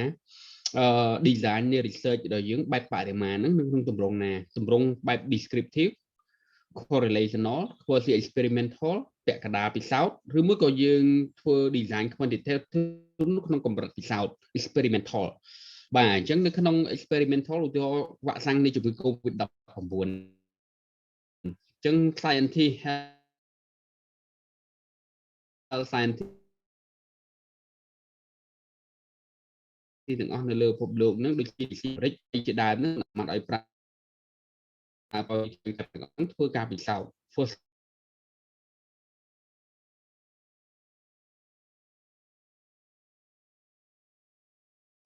trial ជាងក្នុងទាំងគេប្រើគេពិសោធន៍ទៅលើវ៉ាក់សាំងប្រសិទ្ធភាពនៃវ៉ាក់សាំងមុននឹង testing ទៅលើ trial ទៅលើមនុស្សការព្យាបាលទៅលើមនុស្សការចាក់ទៅលើមនុស្សអញ្ចឹងគេធ្វើ experiment ណាអញ្ចឹងគេយកមនុស្ស 2000 នាក់ឬក៏ 20000 នាក់យកមកពិសោធន៍តាំងពី1អញ្ចឹងអ្នកដែលចាក់វ៉ាក់សាំងហើយយកទៅដាក់ចូលជាមួយនឹងក្រុមមនុស្សហូបតែ 2000 នាក់ដែលចាក់វ៉ាក់សាំងហើយក្រុម 2000 នាក់ដែលអត់ចាក់វ៉ាក់សាំងអញ្ចឹងនៅក្នុងសង្គមការរស់នៅក្នុង block ហ្នឹងទៅ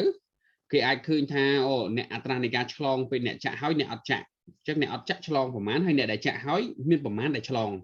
virus វ៉ាក់ហ្នឹងអញ្ចឹងគេអាចដឹងអំពីប្រសិទ្ធភាពបានថាបើសិនជាចាក់100នាក់កើត5នាក់ប្រសិទ្ធភាពវ៉ាក់សាំងគឺ 95% បើសិនចាក់100នាក់កើត40នាក់គឺវ៉ាក់សាំង 60% អញ្ចឹង experiment លើកទី1លើកទី2លើកទី3ជាដើមដើម្បីអាចឆ្លងកាត់ approval របស់វាបានន័យថា testing តាមពេលវេលាតាមរយៈពិសោធន៍អញ្ចឹងអានឹងការ quantitative ដឹងអំពីចំនួនដឹងអំពីបរិមាណនៃប្រសិទ្ធភាព 90% 95% ឬក៏100% អញ្ចឹងគេអាចដឹងអំពីកម្រិតនៃភាគរយហ្នឹងគឺតាមរយៈ experimental ហ្នឹងហើយបាទអញ្ចឹងសួរថាកើតអីបានគេដឹងថា 90% ជាងកើតអីបានគេដឹងថា 80% គឺដោយសារតែquantitative research design ដែលអ្នកវិទ្យាសាស្ត្រយកមកប្រើប្រាស់ apply ហ្នឹងស្ថិតនៅក្នុងកម្រិតនៃ experimental នេះដែលគេដឹងអំពីចំនួន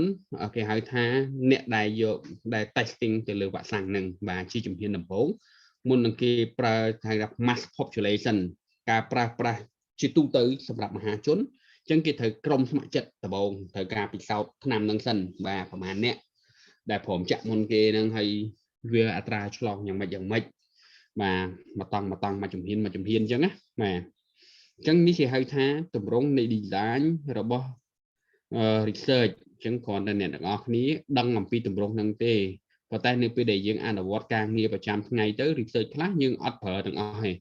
ចឹងតើតែមានគម្រោង research ណាដែលពាក់ព័ន្ធបានយើង design research design ឲ្យឆ្លើយតបជាមួយនឹង project ជាមួយនឹងគម្រោងរបស់យើងប៉ុន្តែជាទូទៅយើងដឹងជារួមចឹងឯងពេលដែលយើងមាន research មកយើងអាច focus ទៅលើ descriptive design ហ្នឹងតើក្នុងបរិបទនៃប្រធានបទរបស់យើងហ្នឹងតើ descriptive design របស់យើងហ្នឹងមានលក្ខណៈមានចរិតបែបណាមានយ៉ាងម៉េចដើម្បីយើងយកមកប្រើប្រាស់បាទអញ្ចឹងអ្វីៗទាំងអស់វាជាផ្នែកនៃ focus របស់យើងហើយក៏ដូចជានៅក្នុង research design ហ្នឹងតើមាន methodology ណាដែលអ្នកវិទ្យាសាស្ត្រដែលអភិវឌ្ឍថ្មីៗយកមកប្រើប្រាស់យើងអាចយកគំរូ model របស់គេហើយយកមក experiment យកមកបង្កើត design នៅក្នុង framework របស់យើងរបស់ស្ថាប័នរបស់យើងឬមួយក៏របស់ប្រទេសរបស់យើងដើម្បីយកមកប្រើប្រាស់អ្វីដែលមានស្រាប់បាទពេលខ្លះគ្រាន់តែប្រមូលទិន្នន័យផ្អែកទៅលើមធ្យោបាយវិធីសាស្ត្រដែលមានស្រាប់ហ្នឹងយកមកប្រមូលទិន្នន័យក្នុងបរិបទនៅក្នុង context របស់យើង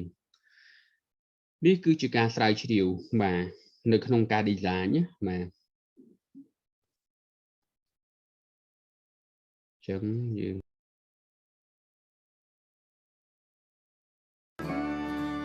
1. Descriptive design. This sort of design describes the present status of a phenomenon or a variable and does not require any hypothesis for initiation. It is developed only after the data is collected. For instance, case study, naturalistic observation, surveys.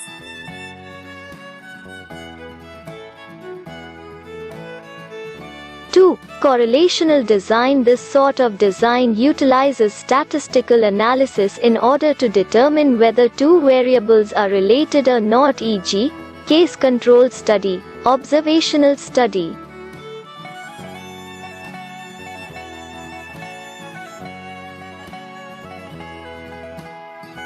3. Quasi-experimental design. This sort of design resembles a true experimental design and is utilized when a standard research design is not applicable. However, it is not based upon randomized sample groups.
សួរលោកគ្រូអត់លើទេ ផ្លេចហ្នឹងហើយនៅក្នុង descriptive research design ហ្នឹងគឺដូចយើងនិយាយមិញអញ្ចឹងគឺយើង design វាគឺដើម្បីសិក្សាទៅលើ case study អញ្ចឹងជាលក្ខណៈ descriptive ទៅលើ statistic ទៅលើចំនួនពី questionnaire ពីអីដែលយើងសិក្សាពី case study ក្នុងស្ថាប័នណាមួយឬក្នុងចំណុចណាមួយព្រឹត្តិការណ៍ណាមួយបាទអញ្ចឹងយើងយកមកពីពណ៌នាទៅលើចំនួនពី number ពីអីហ្នឹងមួយទៀតគេហៅ correlational design វាពាក់ព័ន្ធជាមួយ data analytics implication correlation តាសំណួរវាពាក់ព័ន្ធគ្នាអត់នៅក្នុង research field របស់យើងនឹងគេដឹងអំពី correlation ពីអន្តរទំនាក់ទំនងរវាងគេហៅថាបញ្ហាមួយទៅកាន់បញ្ហាមួយទៀតអាហ្នឹងគេហៅថា correlational research design ប៉ុន្តែជាទូទៅនៅក្នុង social science គេអត់សូវប្រើប្រហែលដែរទេគេជាទូទៅគេប្រើ descriptive មកដែលអ្នកទាំងអស់គ្នាកំពុងតែធ្វើរឿងចង់ធ្វើ survey ទៅលើកូនសិស្សថ្នាក់ទី9ទី10ទី11ដល់ទី12ឧទាហរណ៍អញ្ចឹងចុះអាហ្នឹងគេហៅថា descriptive research design ហ្នឹងបាទមួយវិញទៀតវាស្ថិតនៅក្នុង quasi experimental design ដែលវាពាក់ព័ន្ធជាមួយនឹងការ design ទៅលើគេហៅ diagram ឧទាហរណ៍ថាយើងសិក្សាអំពីក្រុមមួយក្រុមមុនពេលដែលយើងធ្វើការ study group before ក្រុមហ្នឹងដែលយើងធ្វើសិក្សាហើយ intervention ហើយបន្ទាប់មក study group after ក្រោយពីយើង intervention ទៅលើ design របស់យើងណាយើងចង់ដឹង area បត់នៃការប្រែប្រួលថាអ្នកជក់បារីតែយើងធ្វើម៉េចដើម្បីកាត់បន្ថយនៃការជក់បារីអញ្ចឹងតោះអ្នកផឹកស្រាសូរ៉ាអញ្ចឹងពេលដែលគេណែនាំគេប្រើ control group ហ្នឹងអញ្ចឹងមុនពេលសិក្សាហើយនឹងក្រោយពេលសិក្សាក្រោយពី intervention ហើយហ្នឹងមុនដំបូងអត្រានៃការជក់បារីខ្លាំងក្រោយពី intervention ហើយហ្នឹងតើ group ដែលយើងធ្វើការសិក្សាហ្នឹងមានចំនួនគេហៅថាការធ្លាក់ចុះនៃការជក់បារីការធ្លាក់ចុះនៃការសេពសូរ៉ាឬក៏គ្រឿងស្រវឹងឬក៏ថ្នាំញៀនអីអត់ប្រសិនបើយើងសិក្សាពី test អញ្ចឹងណាអញ្ចឹងយើងយក control group ណាមួយអញ្ចឹងមនុស្សក្នុងចំណោមអ្នកជក់បារីទាំងអស់យើង control group មកមានច្រើនណាប្រហែលម៉ឺនប្រហែលសែនប្រហែលលានអ្នកអញ្ចឹងយើងជ្រើសរើស control group 2000អ្នកយកមកធ្វើការពិសោធន៍ control group បាទហើយក្នុងចំណោម2000អ្នកដែលយើងយកមកធ្វើការសិក្សាហ្នឹងក្រោយពី intervention ហើយហ្នឹងសួរថាតើវាមានអ្វីប្រែប្រួលក្នុងចំណោមនិស្សិត2000នាក់ឧទាហរណ៍ប្រសិនបើយើងចង់ធ្វើ diagram course experimental design ទៅលើនិស្សិតកូនសិស្សរបស់បង្ការសិក្សាព្រោះអ្នកធ្លាក់ទី12អញ្ចឹងយើងយកតែអ្នកធ្លាក់ទី12ឯងក្នុងចំណោម30000នាក់ដែលធ្លាក់ទី12យើងយក control group 2000នាក់យកមកសិក្សាឧទាហរណ៍ក្នុងចំណោម30000នាក់ហ្នឹងសួរថានិស្សិតកូនសិស្សដែលធ្លាក់ទី12ចំនួន2000នាក់ហ្នឹងតើគាត់មានការងារធ្វើអីគាត់ទៅធ្វើអីគាត់ប្រកបមុខរបរអីបាទទៅលើចំណុចហ្នឹងបន្ទាប់មកក្រោយពី control group ហ្នឹងយើងសិក្សាការប្រែប្រួលរបស់គាត់យ៉ាងម៉េចប្រសិនបើយើងណែនាំប្រកបទៅលើការបណ្ដុះបណ្ដាលជំនាញនិស្សិតដែលយើងបណ្ដុះបណ្ដាលមុនដំបូងគាត់មិនចេះអត់មានអីទេគាត់អត់ការងារធ្វើគាត់មានបញ្ហាប្រឈមគាត់មានជំនាញក្រោយពេលដែលយើងធ្វើ intervention ការបណ្ដុះបណ្ដាលជំនាញដល់គាត់ហើយយើងធ្វើ control group ក្នុងចំណោម2000នាក់ហ្នឹងស្រាប់តែយើងឃើញថាចំនួនសិស្ស 50% គឺបានប្រែក្លាយខ្លួនជាអ្នកជំនាញហើយមានការងារធ្វើ 50% ទៀតគឺនៅតែមិនទាន់ឆ្លើយតបបាននៅឡើយគឺដោយសារតែគាត់គេហៅថានៅវល់អីចឹងទៅឬក៏ចំណុចណាមួយដែលយើងត្រូវធ្វើតេស្តម្ដងទៀតដែរ control group នឹងទៅតាមការសិក្សារបស់យើងអញ្ចឹងគ្រាន់តែនៅក្នុងquasi experimental នេះគឺយើង control group មួយក្រុមមុនហើយនឹងក្រោយពេលដែលយើង intervention ទៅលើមធ្យោបាយរបស់យើងដែលប្រើប្រាស់ហើយអញ្ចឹងបាទនេះគឺជាបែប experimental ជាទូទៅគេប្រើប្រាស់នៅក្នុង clerical គេហៅថាក្នុងវិស័យសុខាភិបាលក៏ដូចជាក្នុងវិស័យសង្គមកិច្ចអ្នកញៀនថ្នាំអ្នកអីអញ្ចឹងទៅឬក៏អ្នកបោះបង់ការសិក្សាឬក៏ស្អីអីអញ្ចឹងទៅគេយកមក experiment បាទក្រោយពី intervention មធ្យោបាយណាមួយហើយតើលទ្ធផលវានឹងប្រែប្រួលយ៉ាងដូចម្ដេចនេះគឺជាការ design ក្នុងទម្រង់គេហៅថា quantitative វាមាន design ប្រភេទផ្សេងគ្នា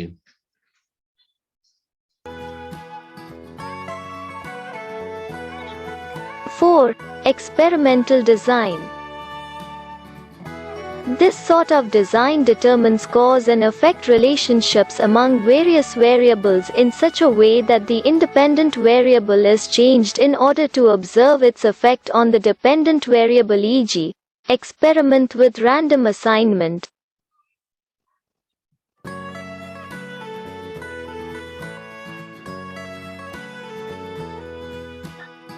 What is the difference between fixed design and flexible design? A fixed design generally follows a preset or predetermined design, or a sequence, before the collection of data, and is usually driven by theory. Additionally, the variables are usually measured via quantitative research.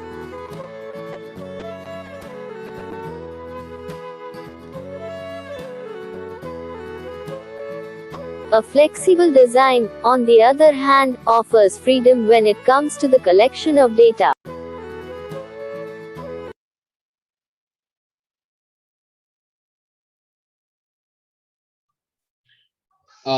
នៅក្នុង procedure fixed research design ហ្នឹងគឺវាពាក់ព័ន្ធជាមួយនឹង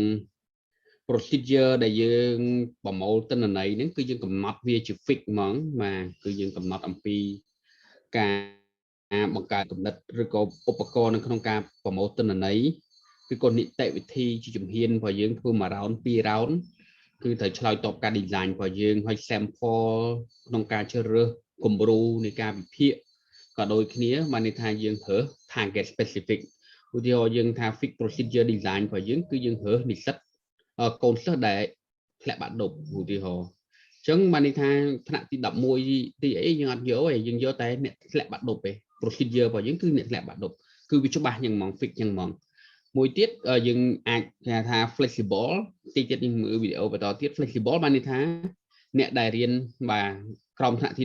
12ចឹងវា flexible បានន័យថាថ្នាក់ទី12ក៏បានបាទអ្នកចាប់ទី11ក៏បានទី10ក៏បានទីប្រមាណក៏បានដែរចឹងអាស្រ័យទៅលើតើយើង fix ឬមួយក៏អាស្រ័យលើ procedure ដែលយើងកំណត់ហ្នឹង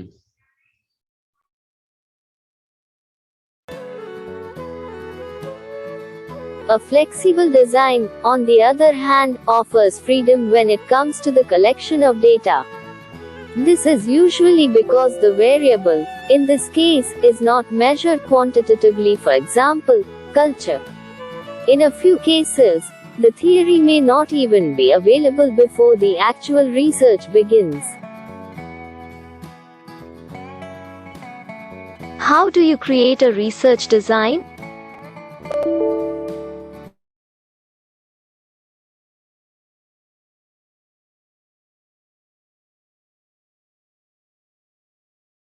Cứ việc chui ở dưỡng vừa cả design cho ngắt ấy khi ông xong và thay mà chọn tích hơi khi nâng tờ ao nhận từ ngọc cái sprat này ngày ní cứ hơi miên dẹp về mùi máu nằm bởi nó ngay đo máu và chọn bị viện năng tích này từ ngọc khi trong thể chơi cái buôn vẻ máu của bạn đây mà chỉ chơi khi từ lấy topic vào dương từ tay xong và to tích mà chân trong tập biểu liền mỗi dương vừa cả sải chiều chơi kia này việc lắmโดยซาแต่เนี่ยต้องออกนี่คือการจับปิดไงจันต่อไงศกพองให้เรียนไงสายปิงให้เรียนไงติดปิงทิศจังเปรี้ยวหรือปัจจุบันอีดสำหรับการศึกษาสายชิวนี่จังขอดักเชื่อมจังกายยังไงจำจำนั้นจังเนี่ยต้องออกนี่อาจคือการพิพิธาบรรต่อจังสมบรรทายติดมาสมทายในขนมวิดีโอพอยังติดในขนมวิดีโอพอยังvà chất chop bay video mình nó sao tập mà này tí đấy chân như đậm tịch tử mà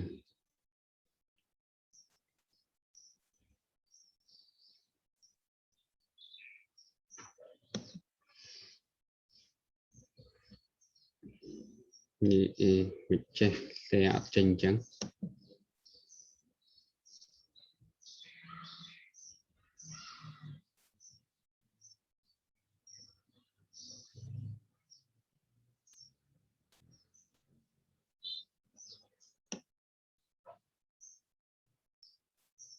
bà này tao ngọt ní khơi nữ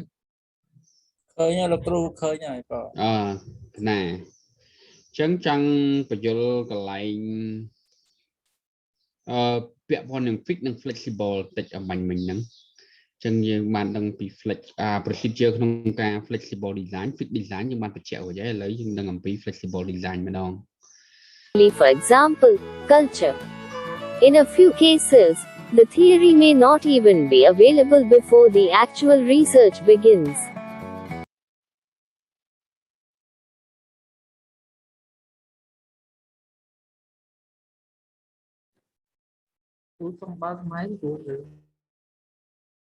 Vì khá đời xa ta cần thích ní culture về xây kia là việc bảo mẫu tin là này những câu việc bị bà ý chẳng từ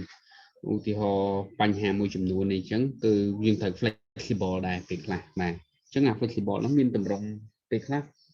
môn là vì dân ai design mà bán luôn ta riêng từ thuộc khai hỏi hay bằng riêng từ thuộc cả bật bàn này design những mà tạm cài bật thèm tiết ở slide top chỉ môi tầm rộng phải để bật bảo dân chạy slide những procedure và những flexible từ tam nâng.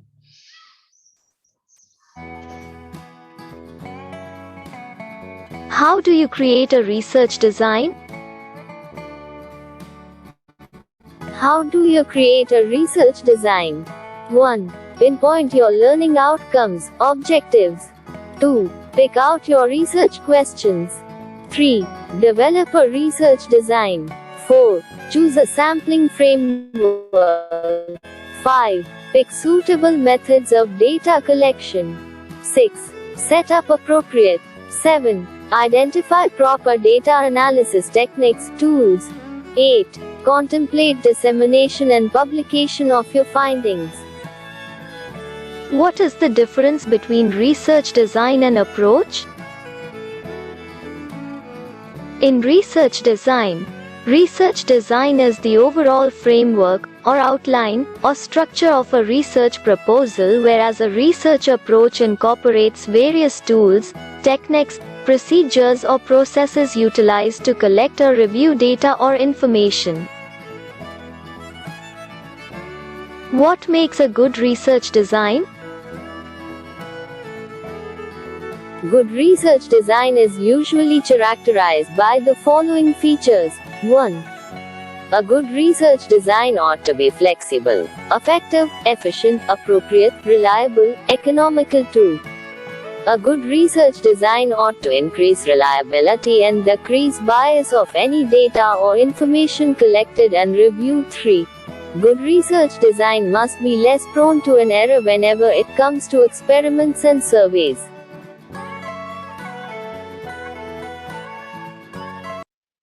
បាទអញ្ចឹងតើអ្វីទៅគឺជា research design មួយដែលល្អអញ្ចឹងការបង្កើតនៅគេហៅថាគំរូនៃការស្រាវជ្រាវមួយដែលល្អការច្នៃប្រឌិតការបង្កើតទម្រង់នៃការស្រាវជ្រាវមួយដែលល្អគឺទី1វាត្រូវតែមានភាពបត់បែនប្រសិទ្ធភាពប្រសិទ្ធផលមានភាពសមស្របគួរឲ្យទុកចិត្តហើយនឹងមានការសន្សំសំចៃផងដែរអញ្ចឹងការច្នៃប្រឌិតការកំណត់នៅទម្រង់នៃការស្រាវជ្រាវដ៏ល្អមួយវានឹងជួយបង្កើននៅការរភាពឲ្យគួរទុកចិត្តក៏ដូចជាកាត់បន្ថយនៅការរើសអើងបាទនៅក្នុងទិន្នន័យណាមួយឬក៏ព័ត៌មានណាមួយដែលបានប្រមូលឬត្រូវបានធ្វើការសិក្សាផងដែរអញ្ចឹងជាទូទៅយើងត្រូវធានាការ design របស់យើងហ្នឹងគឺមិនមែនតែទៅលើ target group ឬក៏ទៅលើក្រុមណាមួយទេប៉ុន្តែដើម្បីឲ្យដឹងអំពីការស្រាវជ្រាវរបស់យើងហ្នឹងភាពគ្រប់ជ្រុងជ្រោយគឺវាត្រូវតែកាត់បន្ថយនៅអាការរើសអើងបាទនៅក្នុង group targeted group ដែលយើងត្រូវជ្រើសក្នុង sample របស់យើងដែលយើងយកមក design យកមកសិក្សានេះបាទអញ្ចឹងការ design នៃការស្រាវជ្រាវមួយដែលល្អគឺចាំបាច់ត្រូវតែមានកំហុសតិចតួចជាពិសេសពាក់ព័ន្ធជាមួយនឹងការពិសោធន៍ឬក៏ការធ្វើ survey បាទធ្វើ survey ការធ្វើសិផ្ទុំមតិអីហ្នឹងគឺប្រសិនបើយើងធ្វើឲ្យមានកំហុសឆ្គងគឺទិន្នន័យរបស់យើងគឺប្រើប្រាស់អត់បានអត់ត្រឹមត្រូវมันអាចឆ្លុះបញ្ចាំងអ្វីដែលយើងត្រូវធ្វើអញ្ចឹងវាមានចំណុចសំខាន់ប៉ុណ្ណឹងនៅក្នុង research គឺយើងដឹងថាវាមាននៅ research design វាមាន primary វាមាន secondary វាមាន quantitative និង qualitative ហើយនៅក្នុង design នីមួយវាមានជានៅក្នុង design របស់យើងមាន descriptive correlational វាមាន quasi experimental និង experimental ជាដើមនៅក្នុងការបកស្រាយរបស់យើងអញ្ចឹងនៅក្នុងទម្រង់របស់យើងក៏វាមានដែរក្នុងការ research របស់យើងដូចដែលយើងបានស្រាប់ហើយថាតើយើងមានទម្រង់ជា descriptive ជា explanatory exploratory experimental ជាដើមលក្ខណៈនៅក្នុងការស្រាវជ្រាវអញ្ចឹងយើងត្រូវដឹងអំពីប្រភេទនៃការស្រាវជ្រាវរបស់យើងដឹងអំពីទម្រង់នៃទិន្នន័យរបស់យើងដែលប្រើប្រាស់បាទបន្ទាប់មកពាក់ព័ន្ធជាមួយ tool ដែលយើងត្រូវប្រើប្រាស់នេះតើយើងធ្វើម៉េចបានដឹងថា survey របស់យើងនឹងគ្រប់គ្រាន់ឬមិនគ្រប់គ្រាន់អញ្ចឹងគេរៀនអំពី sampling technique បាទការប្រើប្រាស់គំរូ model តើប្រើប្រាស់គំរូ model បែបណានៅក្នុងវីដេអូដែលខ្ញុំទម្លាក់ក្នុង Telegram គឺប្រជាជនអ្នកទាំងអស់គ្នាអាចមើលនៅក្នុង video sampling របស់យើងឬមួយក៏មើលនៅក្នុងសៀវភៅរបស់យើងដែលបានផ្ញើទៅហ្នឹងគឺបង្ហាញអំពី sampling method ប៉ុន្តែ sampling method ខ្លះពេលមានលក្ខណៈពិបាកដោយសារតែយើងក៏ត្រូវការសិក្សាអំពីគំរូ model នៃការធ្វើ sampling ពីមុនមកដែរក្នុងបរិបទករណីដែលការសិក្សាស្រាវជ្រាវប្រហែលគ្នាអញ្ចឹងអ្នកនិពន្ធអ្នកស្រាវជ្រាវមុនហ្នឹងគេប្រើ method អីកើតអីបានគេប្រើ sampling ប៉ុណ្ណឹងគេអះអាងយ៉ាងម៉េចខ្លះអញ្ចឹងយើងអាចយកគេហៅថាតលហេកនៃការស្រាវជ្រាវចាស់ហ្នឹងមក support នៅក្នុង sampling របស់យើងផងដែរមួយទៀតគឺតាមការ sampling ដែលយើងកណនាតាមរូបមន្តបាទភាពដែលគួរឲ្យទុកចិត្តបាន reliability បាទប្រមាណភាគរយអញ្ចឹងអាហ្នឹងគឺជាកម្មវត្ថុនៃការសិក្សាអំពី sampling បន្តទៅទៀតក៏ដូចជាការសិក្សារបស់យើងអញ្ចឹងការអ្នកទាំងអស់គ្នាដែលសិក្សាកម្រិតនេះបានទាំងអស់នេះគឺអ្នកទាំងអស់គ្នាអាចធ្វើ research បានហើយបាទយល់ដឹងអំពីចំណុចដែលខ្ញុំបង្រៀនទាំងប្រមាណហ្នឹងអ្នកទាំងអស់គ្នាអាចយកប្រើប្រាស់ជា apply research ការអនុវត្ត research ជាក់ស្ដែងនៅក្នុង market segmentation ការ marketing ឬក៏ការសិក្សាអំពីទីផ្សារទាំងវិស័យឯកជននិងវិស័យរដ្ឋក៏ដូចជាការប្រើប្រាស់ក្នុងការស្ទង់មតិជារួមជាទូទៅដែលយើងអាចយកទៅប្រើប្រាស់នៅក្នុងតតិភាពជាក់ស្ដែងនៅក្នុងជីវភាពរបស់យើងអញ្ចឹងវាមាននៅការស្រាវជ្រាវជាច្រើនទៀតនៅក្នុង scientific ដែលអ្នកទាំងអស់គ្នាត្រូវស្រាវជ្រាវពី technique ពីស៊ីជម្រៅច្រើនមែនទែនសូម្បីតែនិយាយទទួលស្គាល់សម្រាប់ខ្ញុំនៅក្នុងវិស័យ field នៃ research ខ្លះមួយចំនួនក៏ត្រូវការសិក្សាពេលដែលមានការស្រាវជ្រាវថ្មីមកយើងត្រូវការសិក្សា design ថ្មីទៀតដែរបាទឥឡូវនេះដូចជាគម្រោងមួយរបស់ដែលខ្ញុំត្រូវសិក្សាអំពីគម្រោងគេហៅថា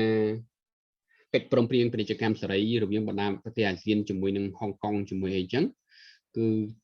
ធ្វើជា regional project គឺ10ប្រទេសអញ្ចឹងមកប្រទេសសរសេរមួយហើយកំបាញ់ចូលគ្នាអញ្ចឹងឥឡូវហ្នឹងកំពុងតែស្ថិតក្នុងដំណាក់កាលនៃការ design framework តើត្រូវប្រមូលទិន្នន័យមិនកំណត់យ៉ាងម៉េច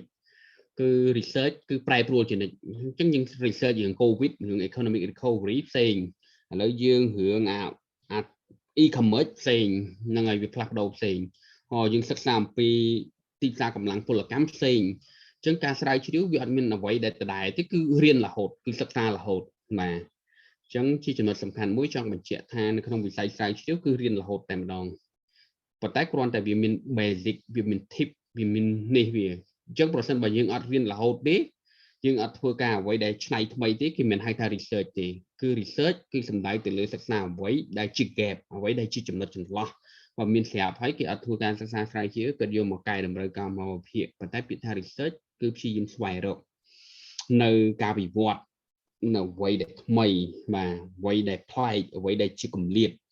ដើម្បីយកចំណុចទាំងអស់នោះយកមកដោះស្រាយនៅបញ្ហាអញ្ចឹងជំនាញ research គឺជួយឲ្យយើងយល់ដឹងអំពីតថភាពបាទគម្លាតនៃព័ត៌មានគម្លាតនៃទិន្នន័យជាដើមដើម្បីយកប្រើប្រាស់នៅក្នុងប្រព័ន្ធសង្គមដែលយើងប្រើប្រាស់អញ្ចឹងមានសំណួរអីដែរទេហ្នឹងហើយមានសំណួរមានចំណាយពេល5នាទីដល់10នាទី10នាទីអញ្ចឹងអ្នកទាំងអស់គ្នាអាចសម្រាប់តិចតួចទៅហើយពិភាក្សាក្នុងក្រុមរបស់យើងនៅក្នុងរឿង topic របស់យើងទៅបាទសំណួរ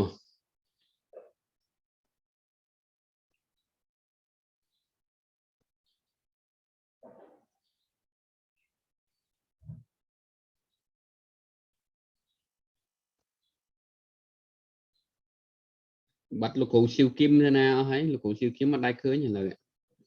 ពីមុនអាសាសួរឥឡូវបាត់លោកគ្រូស៊ីវគឹមអត់ឃើញសួរអីចឹង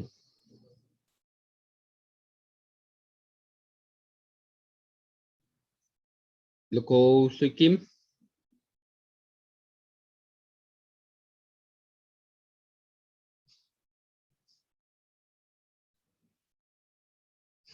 បាទឬក៏សម្រាប់បាត់អស់ហើយរីណែតមានក្រុមមានចង់អីមានសំណួរអីសួរទៀតទេនៅឯលោកគ្រូអត់ទាន់មានបាទអ្នកគ្រូលីដាក្រុមអ្នកគ្រូលីដានៅលោកគ្រូនៅខ្ញុំកំពុងតែមើលបន្តទៀតបាទអញ្ចឹងលោកគ្រូចិនដាខាង digital social marketing ក្រុមរបស់លោកគ្រូមកអី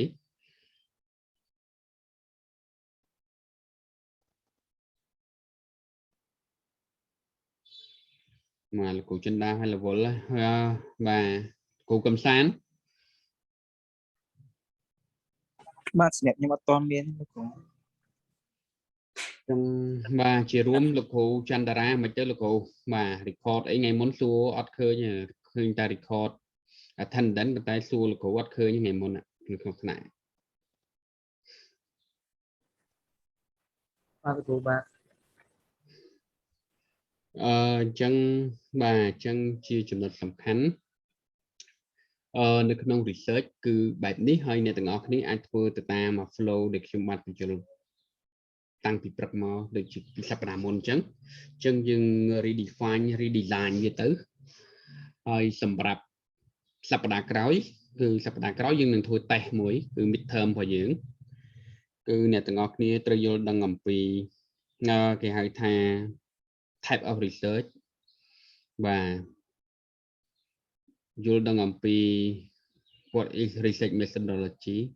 research method នៅក្នុងឯកសាររបស់យើងនៅក្នុង Microsoft Word របស់យើងមានហើយអស់ហើយ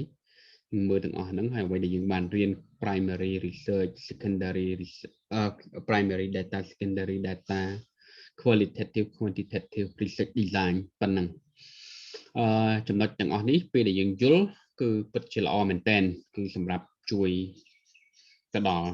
ការងាររបស់យើងច្រើនមែនតើបាទអញ្ចឹងប៉ុណ្ណឹងចុះអញ្ចឹងលោកគ្រូកំសាន្តនឹងឲ្យខ្ញុំទុកចំណាយពេលឲ្យក្រុមបានពិភាក្សាគ្នាច្រើនអញ្ចឹងខ្ញុំលាបគ្រប់ហើយអ្នកទាំងអស់គ្នាអាចជួយពិភាក្សាគ្នាទៅតាមក្រុមក៏បានឬក៏នៅក្នុង platform នឹងក៏បានដែរលោកគ្រូចាត់ចែងតាមការគួរទៅជាទូទៅយើងរដងបែងចែកក្រុមដាច់ដោយឡែកពីគ្នាឬមួយក៏យើងចង់ share session ក្នុងចំណោមក្រុមទាំងអស់គ្នាបាទលោកគ្រូជាទូទៅធ្វើមួយក្រុមដាច់ដោយឡែកពីគ្នាដាច់ពីគ្នាបាទអញ្ចឹងអ្នកទាំងអស់គ្នាអាចចំណាយពេលវេលាដាច់ពីគ្នាអញ្ចឹងយើងអាចសម្រួលអេរីយ៉ាបតហើយជជែកតាមក្រុមនីមួយៗចោះអញ្ចឹងលោកគ្រូតារាយើងអាចបញ្ចប់ប៉ុណ្ណឹងលោកគ្រូ